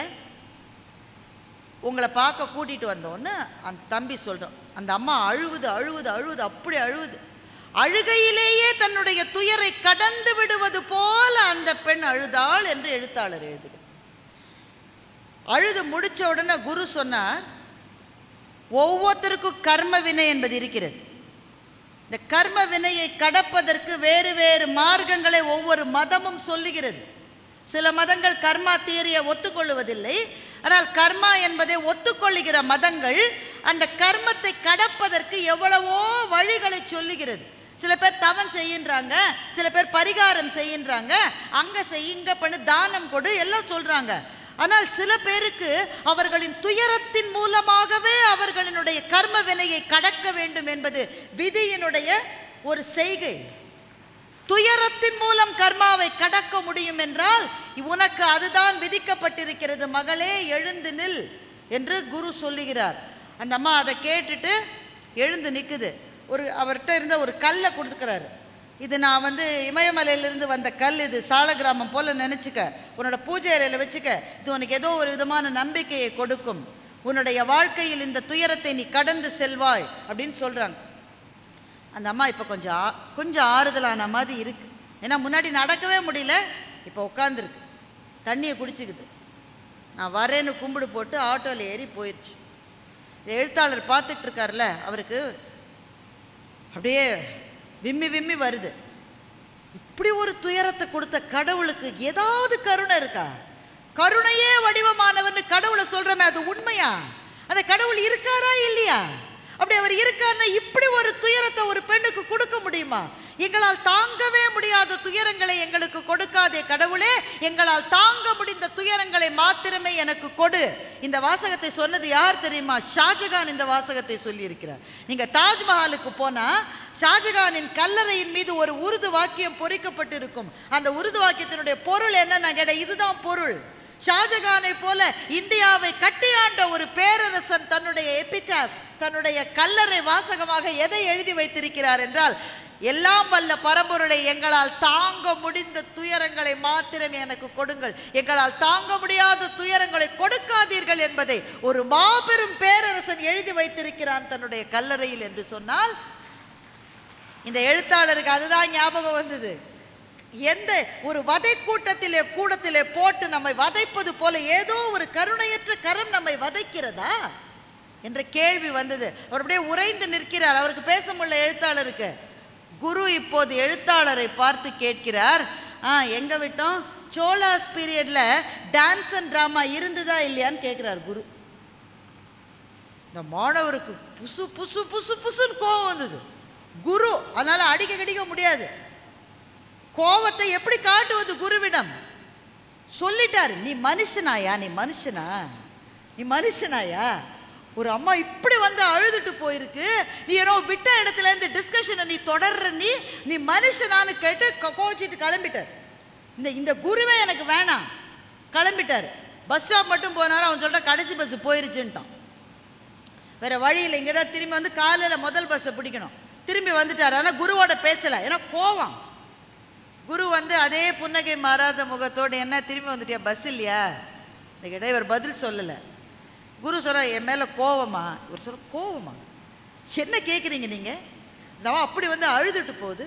உன்னுடைய துயரத்தாலே உன்னுடைய கர்ம வினையை நீ கடக்க முடியும்னு என்னவோ பெரிய போதிசத்துவர் மாதிரி அவருக்கு அட்வைஸ் பண்ணிட்டு அந்த அம்மா போனவன, உங்கள் கண்ணில் ஒரு துளி தண்ணீர் வரலையே, நீங்கள் அப்புறம் என்ன குரு? நீங்கள் அந்த அம்மாவினுடைய வேதனையை பார்த்து உங்க கண்ணில இருந்து ஒரு கண்ணீர் சொட்டு கண்ணீர் வரலன்னா நீங்க எப்படி குருவா இருக்க தகுதி உள்ளவர் அப்படின்னு எழுத்தாளர் பொங்கி எழுறார். குரு அவரை பார்த்து கேட்கிறார், நீ என்ன நினைச்சிட்டு இருக்க? நான் ஒரு சன்னியாசி. துறவினா உண்மையான துறவி. துறவி மாதிரி ஆடம்பர வாழ்க்கை வாழ்கிற துறவி கிடையாது, உண்மையான துறவி. இன்னைக்கு அவங்க கண்ணில இருந்து ஒரு சொட்டு கண்ணீர் வருது, அதை பார்த்து நானும் அழறேன். நாளைக்கு எவனோ ஒருத்த சிரிச்சுட்டே வருவான், அவனை பார்த்து நான் சிரிக்கணுமா? அப்போ துறவின்றவன் யார் தெரியுமா? ஒரு கண்ணாடி திரைக்கு இந்த பக்கத்திலிருந்து வாழ்க்கையை பார்ப்பது போல மனிதர்களை பார்ப்பதுதான் ஒரு துறவியினுடைய பணி என்று அவர் சொன்னார். இதை வாங்கிக்கிறதுக்கு நமக்கு நிறைய சக்தி வேணும். நம்ம என்ன நினைக்கிறோம்? மற்றவனுடைய துயரத்தை பார்த்து ஒரு சொட்டு கண்ணீர் வடிக்காதவன் மனுஷனாவே இருக்க முடியாது. ஆனால் உண்மையான துறவிகள், அந்த துயரத்தையும் கடந்து போனவர்கள் மாத்திரமே உண்மையான துறவிகளாக இருக்க முடியும். இப்போ நான் இந்த சம்பவத்தை நான் படித்தேன். இதை படிச்சுட்டு மூடி வச்சுட்டு நான் யோசிச்சு பார்க்குறேன், நம்மில் யாராலாவது அப்படி இருக்க முடியுமா என்று நான் யோசித்து பார்க்கிறேன். ஒரு துயரத்தை கடந்து நின்று அதை பார்க்கிற பார்வை நமக்கு வருமா? ஐயா பேசிட்டு துரை ஐயா பேசிட்டு சொன்னார், மிக பெரிய துயரங்களுக்கு ஆளானவர்களுக்கு எந்த காரணத்தினாலும் இயற்கை மிக நீண்ட ஆயுளை கொடுத்து விடுகிறது என்று சொன்னார். இதை வாங்கிக்க ரொம்ப கனமான ஒரு செய்தி, ரொம்ப கனமான ஒரு செய்தி. ஆனால் மிக கொடிய தனிமையில் உழலுகிறவர்கள் மிக நீண்ட ஆண்டு வாழ்கிறார்கள். நல்லா இருந்துட்டு இருக்கிற ஒரு குடும்பத்தில் மிக இளைய வயதிலே மரணங்கள் நிகழ்கின்றன. அப்போ இந்த வாழ்க்கை என்பதில் நம்பிக்கை இருக்கிறதா இல்லையா? இப்போ ஜென் புத்திசம் கதை ஒன்றுக்கு போல, ஏன்னா நமக்கு விடை தெரியாதப்போ வேற யார்ட்டையோ தான் கேட்கணும். நமக்கு விடை தெரியல, வேற யார்ட்டையோ தான் கேட்கணும்.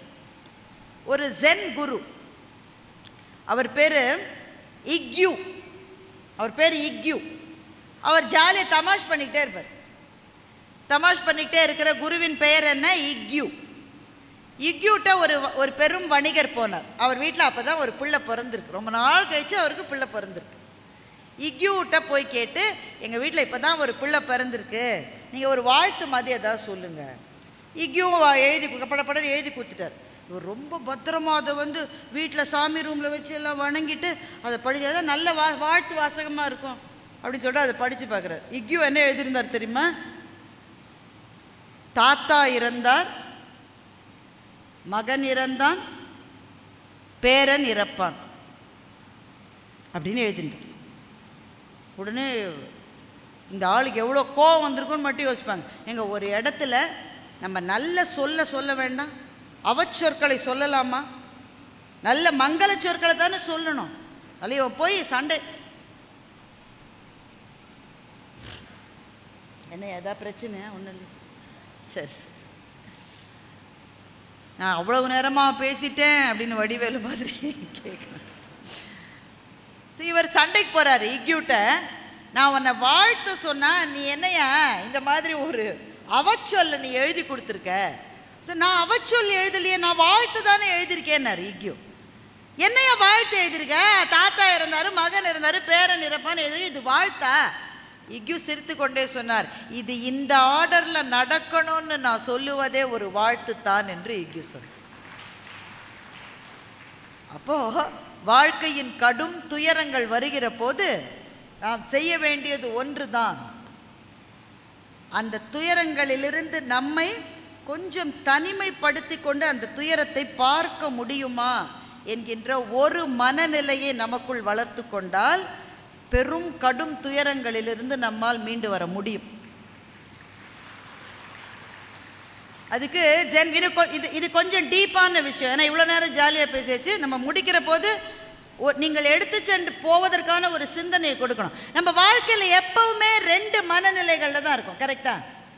ஒன்று இன்பம் அல்லது துன்பம். பெரும்பாலும் துன்பத்தில் தான் இருக்கும். உண்டா இல்லையாங்க?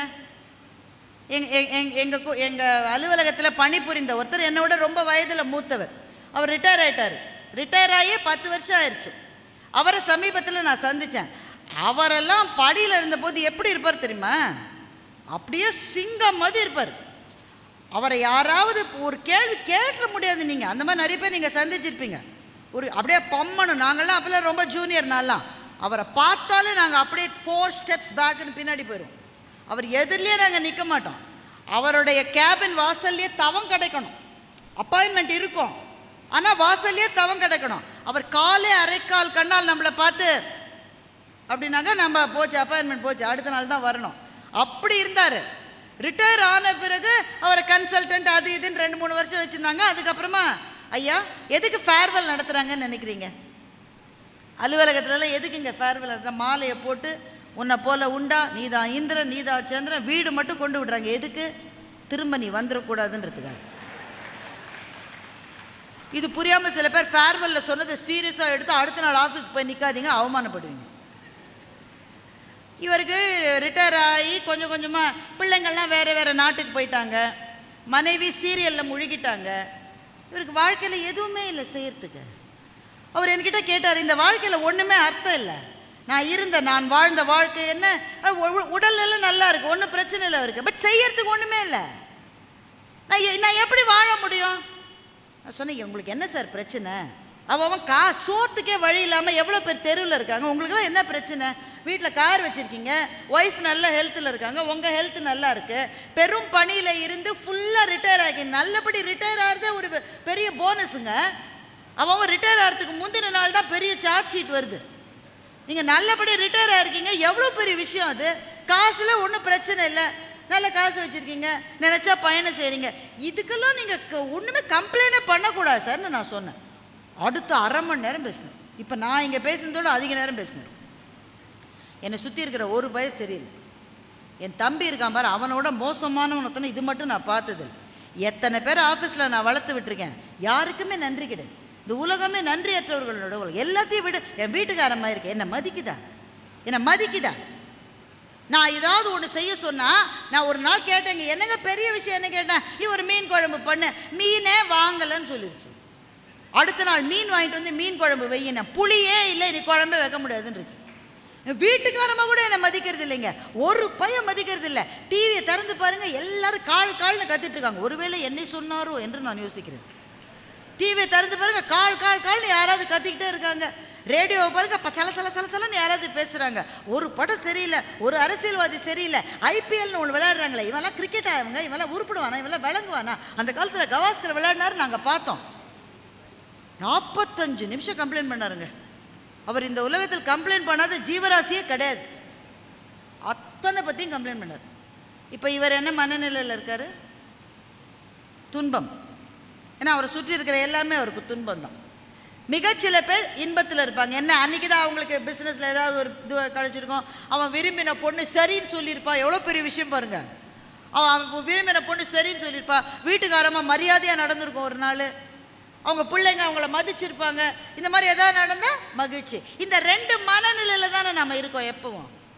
ஆனா உண்மையில் துன்பங்களை கடப்பதற்கான மூன்றாவது மனநிலை ஒன்று உண்டு. அதன் பெயர் வெறுமை. அதன் பெயர் வெறுமை. துன்பமும் இல்லை, எனக்கு இன்பமும் இல்லை. அப்படி எப்படிங்க இருக்க முடியும்? ஒன்று நீ வருத்தப்படணும், இல்லை நீ சந்தோஷப்படணும். ரெண்டும் இல்லாம நீ எப்படி இருக்க முடியும்? முடியும் முடியும். அந்த மனநிலைக்கு பெயர் வெறுமை. இதை நான் சொல்லல, மகாகவி பாரதி சொல்றார். தோன்றி மறைவது வாழ்க்கை, இதில் துன்பமொடு இன்பம் வெறுமை என்ற மூன்றில் எதுவரினும் களிமூழ்கி நடத்தல் பரமசிவ முக்தி என்று மகாகவி பாரதி சொல்லுகின்றார். தோன்றி மறைவது வாழ்க்கை. என்ன லைன் இல்லை அது? என்ன லைன் அது? தோன்றி மறைவது வாழ்க்கை.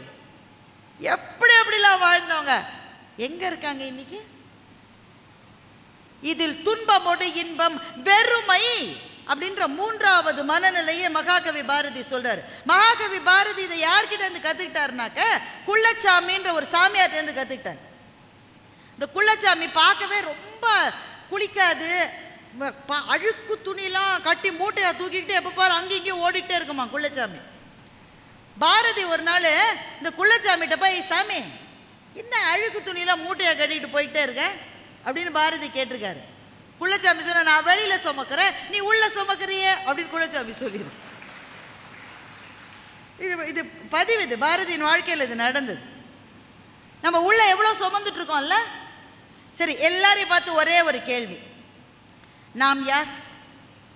நான் என்பது யார்? நான் பாரதி, நான் ஒரு பெண்ணு, நான் 2 குழந்தைகளுக்கு தாய், நான் ஒரு அலுவலகத்தில் பணிபுரிகிறேன், நான் ஒரு பேச்சாளர், இன்றைக்கு பொள்ளாச்சி தமிழிசை சங்கத்திலேருந்து நான் விருது வாங்கிறேன். இதெல்லாம் நான் தானே, இது எல்லாமே நான் தான். ஆனால் இது மட்டும்தான் நானா? இது மட்டும்தான் நானா? இதை தாண்டி எனக்கு ஏதாவது இருக்கா இல்லையா? அப்போ நாம் என்பதே என்னன்னா, நான் முன்னாடியே சொல்லிட்டேன் இதெல்லாம் கொஞ்சம் டஃப்பாக இருக்கும். ஆனால் பொள்ளாச்சின்றதுனால நம்பி இதை பேசுகிறேன். எங்கள் ஊர்லலாம் இதெல்லாம் நான் பேச முடியாது. சே, அந்த அம்மா இவ்வளோ நேரம் பேசிச்சு ஒரு ஜோக் கூட சொல்லலைன்றாங்க. சில தலைப்பை இப்படி கொடுத்துட்டு நான் ஜோக் சொல்ல முடியாது. அந்த கேள்விக்கு வர்றேன் திரும்ப. நாம் என்பதே ஒன்று நம்முடைய கடந்த கால ஞாபகங்கள் அல்லது வருங்காலத்தை பற்றி நமக்கு இருக்கிற கனவுகள். இது ரெண்டும் இல்லாம நான் என்பதே கிடையாது நமக்கு. நீங்க கொஞ்சம் யோசிச்சு பாருங்க. ஒரே ஒரு தனியாவே இருக்க முடியாது சார். இன்னைக்கு இருக்கிற இந்த செல்போன் யுகத்துல ஒரு நிமிஷம் தனியா இருக்க முடியாது. அப்பாடான்னு உட்காந்து அப்பதான் 5 மெசேஜ் வருது. உடனே ஒரு அம்மா ஃபோன் பண்ணுது. ஃபோனை எடுத்தோமா பளிச்சுன்னு பேசணுமா? முடியுமா? முடியுமா? நீங்களே யாருக்கா கால் பண்றீங்க சார், அர்ஜென்ட்டா ஃபோன் பண்றீங்க, என்ன வருது? என்ன வருது? கேஒய்சி புதுப்பித்தல் மற்றும் உறவினர்களுக்கு உடம்பு சரியில்லை என்று அழைத்தல். இதெல்லாம் சைபர் ஒரு ஆள் சொல்லி முடிச்சு அதை அடிச்சு அந்த அம்மா அலோன்றதுக்குள்ள நீங்களே கட் பண்ணிடுவீங்க. அது நிம்மதியாக ஒரு ஃபோன் பண்ண முடியல, ஒரு இடத்துல உட்கார முடியல நமக்கு. அப்படியே உட்கார்ந்தாலும் உடனே வீட்டுக்காரர் கூப்பிட்றாரு, ஏமா ஒரு டீ போடக்கூடாது. இப்போதான் போட்டேன், இப்போதான் போட்டேன், இன்னும் அந்த பாத்திரத்தையே கழுவலை. இது நீ இன்னைக்கு சாப்பிட்ற 7வது டீ அப்படின்னு சொல்ல முடியுதா? வர்றேன் அப்படின்னு எந்திரிச்சு போக வேண்டியது. அதே மாதிரி தான் கணவருக்கும். அவர் வராரு, ஏம்மா சாப்பிட என்ன இருக்கு? ஏம்மா சாப்பிட என்ன இருக்கு? ஏம்மா சாப்பிட என்ன? ஏன் கத்துறீங்க? அவர் கத்தலை, கதறாரு பாவம். ஏன்னா இவர் நம்ம டிவியை பார்த்துட்டு இருக்கு. ஒரே ஒரு நிமிஷம் தனித்திருந்தால் நம்முடைய சிந்தனை எதை நோக்கி செல்லுகிறது என்று பாருங்கள். ஒன்று, நேற்றைய காயங்களின் மீது நம்முடைய கைப்பட்டு நம்மை நாமே வருடிக் கொள்ளுகின்றோம், அல்லது நாளைக்கு வரப்போகின்ற எதையோ நினைத்து அச்சப்படுகின்றோம். So either we are thinking about the past or we are thinking about the turbulence in the future. நாளைக்கு இருக்கிற ஏதோ ஒரு தத்தளிப்பு, ஐயோ இந்த அம்மா இன்னும் முடிக்கவே இல்லையே, இங்க வேற சாப்பாடு பண்ணிருக்காங்களா இல்லையான்னு தெரியலையே, நான் வீட்டுக்கு போய் சோறு இனிமே செஞ்சு பொங்கி. இந்த எண்ணம் வராதவங்க யார் இருக்காங்க? இங்க இருக்குல்ல, கட்டாயமா இருக்கு. நம்முடைய மனம் என்பது இந்த நொடியில் நிற்க முடியும் என்றால் அதை விட பெரிய விடுதலை கிடையாது என்பதைத்தான் மகாகவி பாரதி சொல்லுகிறார். இந்த நொடிக்காகவே நாம் வாழ்ந்த ஒரு தருணம் உங்கள் வாழ்க்கையில் இருக்கிறதா? உடனே அடுத்த கணத்துக்கு போயிட்டோம்ல. நாளைக்கு ஒரு கல்யாணத்துக்கு போனோம், என்ன சாரி கட்டுறது, இந்த மெஜெண்டா கலர் சரியாக 3 தடவை கட்டியாச்சு. அது வேறு சில பேருக்கு நல்ல ஞாபகம் வச்சுக்கிட்டு கேட்குது. மேடம், ஒரு அம்மா ஒரு இடத்துல பேசினேங்க, பேசிட்டு இறங்கின உடனே 10 பேர் நம்மளை சூழ்ந்துட்டா நமக்கு ஒரு கெத்தாக இருக்குமா இல்லையா? நியாயமாக சொல்லுங்கள், நீங்கள் இருக்குமா இருக்காதாங்க? என்னங்க இவ்வளோ கம்மியாக தலையாட்டுறீங்க? கால் எது கத்துறோம் நாங்களா? யாரோ 2 பேர் இறங்கின உடனே மேடம் நல்லா பேசுனீங்க சொல்லுவாங்க தானே. அப்போ ஒரு அம்மா நின்றுக்கிட்டே இருந்தது. எனக்கு நல்லா பேசினேன், அது நிஜமாக இன்றைக்கி நல்ல பேச்சு, எனக்கு நம்ம மனசுக்கு தெரியும் தானே, நல்ல பேச்சு. பேசிட்டு இறங்கின உடனே மேடம் உங்கள் பேச்சை கேட்டு என் வாழ்க்கையே புத்துணர்ச்சி பெற்று ஏதாவது சொல்லுவாங்கன்னு போனால் அந்த மாதிரி உங்கள்கிட்ட கொஞ்சம் தனியாக பேசணுச்சு. சரி, தனியாக கூட்டிகிட்டு போய் பாராட்ட போகிறேன், இது மாதிரிலாம் நம்பிடாதீங்க, இனிமேல் தனியாக கூட்டிகிட்டு போய் பாராட்ட போகிறாங்கன்னு தனியாக போனேன். அந்த அம்மா சொல்லிச்சு, உன்னை விட எனக்கு வயசு அதிகம், உனக்கு நான் அறிவுரை சொல்லலாம். ஸோ என்ன அறிவுரை? நான் திருக்குறள் ஏதாவது தவறாக சொல்லிவிட்டேன்னா, சிலப்பதிகாரத்தில் ஏதாவது பிழை செய்து விட்டேன்னா நமக்கு பக்கு பக்குன்னு இருக்கும்ல, நம்ம எதாவது பேசினதில் தப்பாக. அந்த அம்மா சொல்லுது, நானும் 10 வருஷமாக பார்க்குறேன், இந்த செயினை நீ மாற்றவே இல்லை. இதே செயினை 10 வருஷமாக நீ போட்டுட்ருக்க. சரி, கம்மலையாவது மாற்றுவேன்னு நான் பார்க்குறேன், அதையும் நீ மாற்ற மாட்டேங்கிற. இதெல்லாம் ஒரு அலங்காரம் செஞ்சுக்க உனக்கு தெரியாதா? அந்த அம்மா காட்சி 70 வயசு. இப்போ எல்லாருமே என் பேச்சைத்தான் கவனித்தார்கள் என்று நான் நினைப்பது எவ்வளவு பிழை பார்த்தீங்களா? அந்த அம்மாவுக்கு நான் செயினையும் தோடலையும் மாற்றலைன்றது பெரிய விஷயமா இருந்திருக்கு அந்த அம்மாவுக்கு.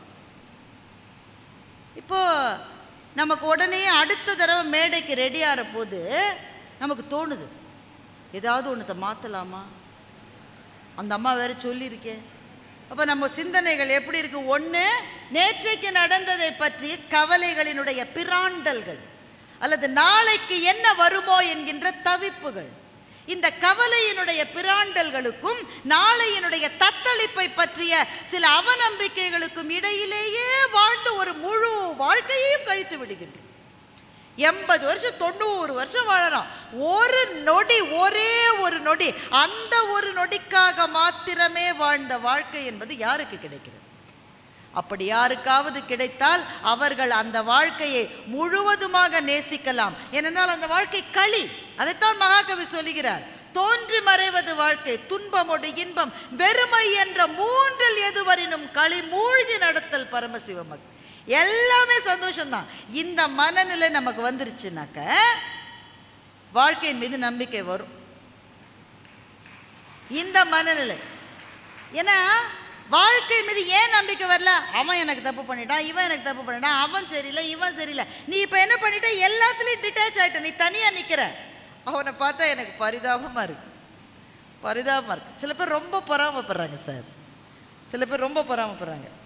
இன்னும் ஒரு 10 நிமிஷம் எடுத்துக்கலாமா? டைம் ஆயிடுச்சு. சரி, அவர் முழு மனசாக சொல்லலை, அதாவது 5 நிமிஷத்தில் முடிச்சு. சில பேர் ரொம்ப பொறாமப்படுறாங்க. நமக்கு வெற்றியே அடையலை. இன்னும் நாமே தடுமாறி முதல் கட்டத்தில் தான் படி வச்சுருக்கோம், அதுக்குள்ளே அப்படி பொறாமப்படுறாங்க. கண்ணதாசன் அவர்களை பார்த்து ரொம்ப அழகாக சொன்னார், இக்கரைக்கு அக்கறை பச்சை. என்ன பாட்டு தெரியுமா? அந்த மாதிரி ஒரு பாட்டெலாம் இனிமேல் வராதுங்க.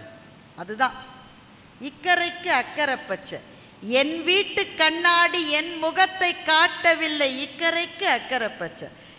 என் கண்ணாடி என் முகத்தையா காட்டுது? ஒருத்தன் கார் வாங்கியிருக்கான், தொடச்சி அழகாக வச்சுருக்கான், அதில் சின்ன கீரல் வந்தால் கூட உயிரை போகிற மாதிரி தொடச்சி வைக்கிறான். திடீர்னு காரை துடைக்கிறத நிறுத்திட்டான். ஏங்க 6 மாதம் தொடச்சி வச்சுருந்தீங்க, ஏன் நிறுத்திட்டீங்க? பக்கத்து வீட்டுக்காரன் அதை விட பெரிய கார் வாங்கிட்டான். அப்போ இவன் காரை இவன் பார்க்கல, அவன் காரை தான் இவன் காரில் இவன் பார்க்குறான். என் வீட்டு கண்ணாடி என் முகத்தை காட்டவில்லை, இக்கரைக்கு அக்கறை பச்சை. கடல் மீது வீழ்ந்தவர்கள் வீழுங்கள், கனி மீது வீழ்ந்தவர்கள் உண்ணுங்கள், வழிச்சாலை கண்டவர்கள் செல்லுங்கள், போக வழியின்றி இருப்பவர்கள் நில்லுங்கள். அவனுக்கு என்ன கிடைச்சதோ அதை வச்சு சந்தோஷமா இருடான்னு கண்ணதாசன் நமக்கு சொல்லுகின்றான்.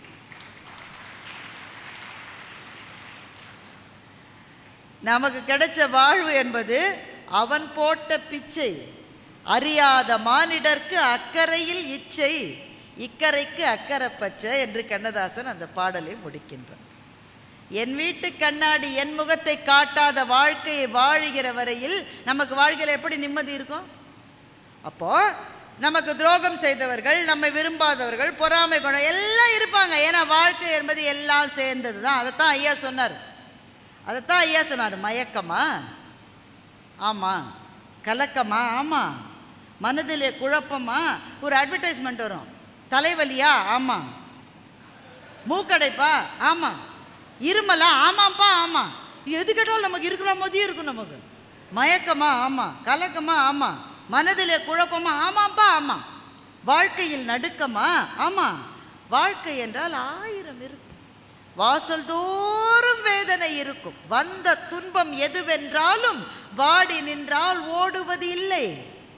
சரி, துன்பம் ஓடல, அப்ப நான் எது செய்யணும்? கண்ணதாசன் சொல்றார், உனக்கும் கீழே உள்ளவர் கோடி, நினைத்து பார்த்து நிம்மதி நாடு. நினைத்து பார்த்து மகிழ்ச்சி நாடுன்னு சொல்லல. அதுதான் கண்ணதாசன். எனக்கு கீழே இவ்வளவு பேர் இருக்கான்னு நீ மகிழ்ச்சி அடைஞ்சா நீ ஒரு நாள் மகிழ்ச்சியா இருக்க மாட்ட. ஆனா நிம்மதி வரலாம். சரி, கஷ்டம்தான், ரிட்டையர் ஆயிட்டேன்னா வருத்தம் தான். ஆனா ஒவ்வொருத்த வயசான காலத்துல காசும் இல்லாம இருக்காங்களே, அவங்கள விட நான் எவ்வளவோ பெட்டர் என்று நினைக்கிற போது நெஞ்சத்திலே ஒரு அமைதி வருகிறது அல்லவா? நிறைவாக எந்த நம்பிக்கையின்மையையும் மாற்ற வல்லது ஒன்றே ஒன்றுதான். அதைத்தான் வள்ளுவன் சொன்னான். ரொம்ப தெளிவா சொன்னான், ரொம்ப சுருக்கமா சொன்னான், ரொம்ப தெளிவா சொன்னான். தனக்கு உவமை இல்லாதான் தாழ் சேர்ந்தார் கல்லால் மனக்கவலை மாற்றல் அரிது என்று. எந்த கவலையும் கடவுள்கிட்ட போய் கேட்டு பேரம் பண்ணா நடந்துருன்னு நினைப்பது எந்த விதத்திலும் பக்தி அல்ல. பக்தி என்பது ட்ரீட்டி கிடையாது. நான் 5 தேங்காய் உடைக்கிறேன், என் பக்கத்து வீட்டுக்காரனுக்கு ஃப்ராக்சர் ஆகணும்னாக்கா கடவுள் அதை செஞ்சிட்டான்னு வைங்க. அவர் எவ்வளவு குறைவான கடவுள் இல்லை, அவர் எவ்வளவு குறைவான. நீங்க கேட்குறீங்க, அந்த ஆள் எப்பவுமே எனக்கு டார்ச்சர் கொடுத்துக்கிட்டே இருக்கான், நான் உனக்கு 10 தேங்காய் கூட உடைக்கிறேன், அவனுக்கு ஒரு காலாவது உடையும், அதை கடவுள் செஞ்சுட்டான்னு வைங்களேன், உங்களுக்கே கடவுள் மேல மரியாதை கம்மியாயிரும். கடவுளினுடைய நீதி என்கின்ற துலாக்கோல் இருக்கிறதே, அதனுடைய முள் ஒரு கணம் கூட பிசகுவதில்லை நண்பர்களே. கடவுள் வகுத்த நீதி என்கின்ற துலாக்கோலினுடைய முள் மீது நம்பிக்கை வையுங்கள். அப்ப எனக்கே இந்த கஷ்டம் வருதுன்னா எனக்கு தெரியாது என்பதை தவிர வேறு பதிலே அதற்கு கிடையாது. இல்ல, உங்களுக்கு தெரியும், மனசுக்குள்ள தெரியும், ஏதோ ஒரு வினை உறுத்து வந்து ஊட்டும், ஏதோ ஒரு வினை உறுத்து வந்து ஊட்டும். அல்லது எனக்கு தெரியவே இல்லை, எனக்கு ஏன் இந்த கஷ்டம் வரலன்னா இயற்கையின் முன்பு சரணடைவதை தவிர நாம என்ன செய்ய முடியும்? இதற்கு ஏதோ ஒரு காரணம் இருக்கு. ஆனா ஒரே ஒரு விஷயத்துல நம்பிக்கை வைக்கலாம். நான் ஆரம்பிச்ச இடத்துலயே வந்துதான் முடிக்க போறேன். அந்த சோல்ஜர் தினம் உடற்பயிற்சி செய்யறான்ல, சாதாரண உங்களுக்கு தெரியுமா? ஆர்மியில இருக்கிறவங்களுக்கு என்ன உடற்பயிற்சின்னு உங்களுக்கு தெரியுமா? அந்த ரைஃபிள தூக்கிக்கிட்டு 45 நிமிஷம் ஓடணும். இந்த ரைஃபிள தூக்க வேண்டாம், பார்த்தாலே நம்ம ஆளு பாதி பேர் மயக்கம் போட்டு விழுந்துருவோம். தூக்க முடியாது, வெயிட்டுனா வெயிட். அது அதை தூக்கிட்டு ஓடுறான், கார்த்தால ஓடுறான். மத்தியானம் எந்த இடத்துல தீவிரவாத தாக்குதல் நடந்ததோ அந்த இடத்துல போஸ்ட் பண்றாங்க அவனை. அவன் காலையில் ஓடும்போது ஒய்ஃபுக்கு ஃபோன் பண்றான், இப்ப ட்ரைனிங்ல இருக்கேன், மத்தியானத்துக்கு மேல பேச முடியாது, பாப்பாக்கு என்னோட முத்தங்களை கொடுத்துட்டு நான் அப்புறம் பேசுறேன். எப்ப பேசுவீங்க? அந்த பொண்ணு கேட்குமா கேட்காதா? எப்ப பேசுவீங்க? ஐ ரியலி டோன்ட் நோ, தெரியாது. திரும்ப அந்த நம்பர்ல இருந்து கால் வருமானதே தெரியாது. ஆனா அந்த போனை கட் பண்ணிட்டு அவன் ரைஃபிள தூக்கிக்கிட்டு பயிற்சிக்கு ஓடுறான். பயிற்சிக்கு ஓடி முடிச்சுட்டு அவன் கொடுக்கிற 2 சப்பாத்தியை சாப்பிட்டுட்டு எந்த இடத்துல நேற்றைக்கு பயங்கரவாத தாக்குதல் நடந்ததோ அந்த இடத்துக்கு போய் அவன் நிக்கிறான். அவன் மனசுல என்ன இருக்கு? அவனை பார்த்து நம்ம தெரிஞ்சுக்க வேண்டியது ஒரே ஒரு விஷயம்தான், நான் விழலாம், ஆனால் எதற்காக நான் வாழ்ந்தேனோ அது விழாது. அப்ப எதற்காகவாவது வாழ வேண்டும். சிற்பி ஐயாவை நீங்க கேளுங்க, உங்களோட தெய்வம் என்ன? அவங்க குல தெய்வம் என்னன்னு எனக்கு தெரியாதுயா. நிச்சயமா ஒரு தெய்வம் இருக்குன்னு நான் நம்புறேன். ஆனா அதையும் விட பெரிய தெய்வம் அவரை ஆட்கொண்டு கொண்டிருக்கிறது. அந்த தெய்வம் அவருக்கு பக்கத்திலேயே இருக்கு. அவர் துயருகிற சமயங்களில் அது நீவி விடுகிறது. அவருக்கு தூக்கம் வராத சமயங்களில் அது அவரை தூங்க வைக்கிறது. அந்த தெய்வத்தின் பெயர் இலக்கியம். அந்த தெய்வத்தின் பெயர் கவிதை. ஒரு பேச்சாளர் பேசுறாங்க, நான் பேர் சொல்ல விரும்பல. அவர் கேட்கிறாரு, ஆடியன்ஸை பார்த்து கேட்கிறாரு, கல்வியின் தெய்வம் எது? நம்ம ஆடியன்ஸ் சொல்லுவாங்க இல்லையா, சரஸ்வதின்னு சொல்றாங்க. அப்போ உலகத்திலேயே புத்திசாலி யாரு? ஐன்ஸ்டீன். ஐன்ஸ்டீனுக்கு சரஸ்வதினால யாருன்னு தெரியாது, அப்ப கல்வியின் தெய்வம் சரஸ்வதின்னு எப்படி சொல்றீங்கன்னு அவர் கேட்கிறாரு. இந்த கேள்வி புத்திசாலித்தனமான கேள்வியாக கூட இருக்கலாம். ஆனால் நம்ம சரஸ்வதியை மாத்திரமா கும்பிடுறோம், அவ கையில இருக்கிற வீணையும் நம்ம கும்பிடுறோம். அவ கையில ஒரு புக் வச்சிருக்கால, அதனால எந்த புத்தகத்தின் மீது கால் பட்டாலும் பதறி கால்களை எடுத்துக்கொள்கிறோம். பேப்பர் தானே, பேப்பர் தானே, கசக்கி போடுற பேப்பர் தானே. பேப்பர்ல கால் பட்டுச்சுன்னா எங்க அப்பாவும் அம்மாவும் துடிச்சு போவாங்க. ஐயோ சரஸ்வதி கால், சரஸ்வதி அது சரஸ்வதி பூஜை ரூம்ல வீணையோட இருக்கு. ஆனா பேப்பர்ல கால் பட்டா கூட பதறி காலை எடுக்கிறோம். சார் ஆலமரத்தை கும்பிடுறோம் சார், பாம்பை கும்பிடுறோம் சார், காளமாட்டை கும்பிடுறோம் சார். இதுலலாம் கடவுள் இருக்கான்னு ஒருத்தர் கேட்டா நம்முடைய பதில் என்ன? இதுல மாத்திரம் இல்லைங்க, எல்லாத்துலயுமே கடவுள் இருக்கு என்பதை தவிர நம்மிடம் பதிலே கிடையாது. அப்போ ஒரு உருவத்தை வணங்குகிறோம் என்றால் அந்த உருவத்தை வணங்கல, அந்த உருவம் எதை ரெப்ரசன்ட் பண்ணுதோ அதை நாம வணங்குறோம். கல்வியை வணங்குகிறோம், கலைகளை வணங்குகின்றோம், செல்வங்களை வணங்குகின்றோம், அன்பை வணங்குகின்றோம், அருளை வணங்குகின்றோம், காதலை வணங்குகின்றோம், கருணையை வணங்குகின்றோம். அதனால்தான் எங்க வள்ளுவன் சொன்னா, அறிவினான் ஆகுவதுண்டோ பிரிதின் நோய் தன்னோய் போல் போற்றாக்கடை. உனக்கு எதை பத்தியா ரொம்ப வருத்தமா இருக்கா, ரொம்ப அப்செட்டா இருக்கியா, வாழ்க்கையில நம்பிக்கையே இல்லையா, ரெண்டு விஷயத்த செய்யுங்க. ஒண்ணு, என்னைக்காவது உங்களுக்கு உதவி செஞ்சு உங்களுக்கு போன் பண்ணி நன்றின்னு சொல்லி பாருங்க. அதுக்கப்புறம் உங்க நாளே பிரைட் ஆயிடும். Gratitude is a healer. நன்றி உணர்வு என்பதை போல ஆறுதல் மருந்து எதுவுமே கிடையாது. யாருமே ஹெல்ப் பண்ணாமல இவ்வளவு தூரம் வந்திருக்கோம். யாரோ ஒருத்தர் நமக்காக ஹெல்ப் பண்ணாங்கல்ல, அவங்க எங்க இருக்காங்கன்னு தெரியாது, தேடி பிடிச்சு, ஐயா நான் காலேஜில் படிச்சப்ப நீங்க தான் பணம் கட்டினீங்க. அப்படியா தம்பி, எனக்கு ஞாபகம் இல்லையே. ஐயா உங்களுக்கு நன்றி சொல்றதுக்கு தான் கால் பண்ணேன்.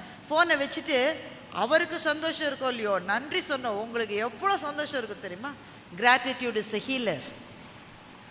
அதே மாதிரி கடைக்கோடியில் இருக்கிற யாரோ ஒருத்தனுக்கு ஏதோ ஒன்று கொடுத்து பாருங்களேன், வாங்கினவனுக்கு பெரிய சந்தோஷம் இருக்காதுங்க. கொடுத்தவனுக்கு இருக்கிற சந்தோஷம் வாங்கினவனுடைய சந்தோஷத்தை விட அதிகம். அப்போ நம்பிக்கையின்மை என்பது ஒரு கூரிய கத்தி, அதனுடைய முள் நுனியில் தான் நாம் நிற்கின்றோம். ஆனால் அதற்கு பிறகு வாழ்க்கையை திரும்பி பார்த்தால் தான் தெரிகிறது இந்த வாழ்க்கை எவ்வளவு அபூர்வமானது என்று தெரிகிறது. ஒன்று நீங்கள் செய்வேனா, ஒரு நாள் அஸ்தமனத்தின் போது சூரியனை போய் பாருங்க.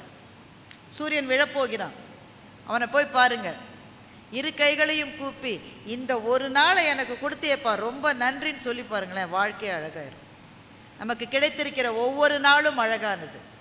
நமக்கு கிடைத்திருக்கிற உறவுகள் குறைகள் இருந்தாலும் கூட மிக அழகானது. நமக்கு கிடைத்திருக்கிற வாழ்க்கை என்பது அபூர்வத்திலும் அபூர்வம். இதை சொல்லுவதற்கு எல்லாரையும் விட எனக்கு தகுதி இருக்கிறது. முடிய போகிற தருணத்திலிருந்து திரும்ப வாழ்க்கைக்குள் வந்த எனக்கு அந்த தகுதி இருக்கிறது என்று நான் நினைக்கின்றேன். கையிலே கிடைக்காத ஒன்று இந்த வாழ்க்கை, கையிலே கிடைக்காத ஒன்று இந்த நாள். இந்த நாளை சந்தோஷமாக வாழ்ந்தால் இனி எல்லா நாளும் மகிழ்ச்சியாகவும் நம்பிக்கையாகவும் இருக்கும். வாழ்க்கை என்பது சுமக்கப்பட வேண்டிய ஒரு சிலுவை அல்ல. வாழ்க்கை பாதை என்பது கல்வாரி மலை பாதையும் அல்ல. அது ஒவ்வொரு நாளும் பூக்கள் மலருகின்ற ஒரு அபூர்வமான செடி, ஒவ்வொரு நாளும் புது நீர் ஊறுகின்ற சுனை, ஒவ்வொரு நொடியும் நிறம் மாறுகின்ற ஒரு மேகம். இப்படி வாழ்க்கையை பார்க்க ஆரம்பித்தால் நம்பிக்கை என்ற பூ ஒவ்வொரு நாளும் பூக்கும். 2 நாட்களுக்கு முன்னால் நாம் அத்தனை பேரும் நம்பிக்கையின்மையின் எல்லையில் நின்றிருந்தோம். ஆனால் இன்றைக்கு இந்த தேசம் ஒரு பதிலடி கொடுக்கும் என்கின்ற ஒரு நம்பிக்கை நம்முடைய மனத்துக்குள்ளே வந்திருக்கிறது. 1.5 வருஷம் முன்னால் இனிமேல் இவள் பேசுவாளா மாட்டாளா என்று யூடியூப் சேனல்களுடைய விவாதத்துக்கு நடுவில் நான் மருத்துவமனையில் படுத்திருந்த போது இவள் பேசுவாளான்னு தெரியாது என்று என்னுடைய கணவர் நின்றிருந்தார். ஆனால் இன்றைக்கு நான் கிளம்பி வருகிற போது சிற்பி ஐயாவின் கையால் ஒரு விருதை வாங்குவதற்காக பொள்ளாச்சி வருகிறேன் என்று நான் சொன்னேன். எனவே நாளை என்ற ஒன்றை நம்புங்கள். நம்பிக்கையும் நல்ல நினைவுகளும் நம்மை வாழ வைக்கும்.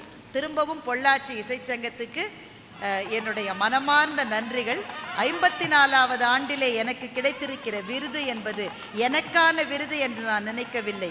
இந்த பேச்சை எனக்கு ஒரு கல்வியாக கொடுத்த என்னுடைய அத்தனை குருமார்களுக்கும், எங்கள் நடுவர் சாலமன் பாப்பையா அவர்களுக்கும், ஆசா ஞானசம்பந்தன் ஐயா அவர்களுக்கும், இலங்கை ஜெயராஜ் அவர்களுக்கும், என்னுடைய ஆசிரியராக நான் வணங்கி போற்றுகிற சிற்பி பாலசுப்ரமணியம் ஐயா அவர்களுக்கும், அத்தனை பேருக்குமான என்னுடைய நன்றி கடனாக இந்த விருதை நான் வாங்கிக் கொள்கிறேன் என்று சொல்லி பொள்ளாச்சி மக்களுக்கு திரும்பவும் என் அன்பை சொல்லி விடைபெறுகிறேன். நன்றி, வணக்கம்.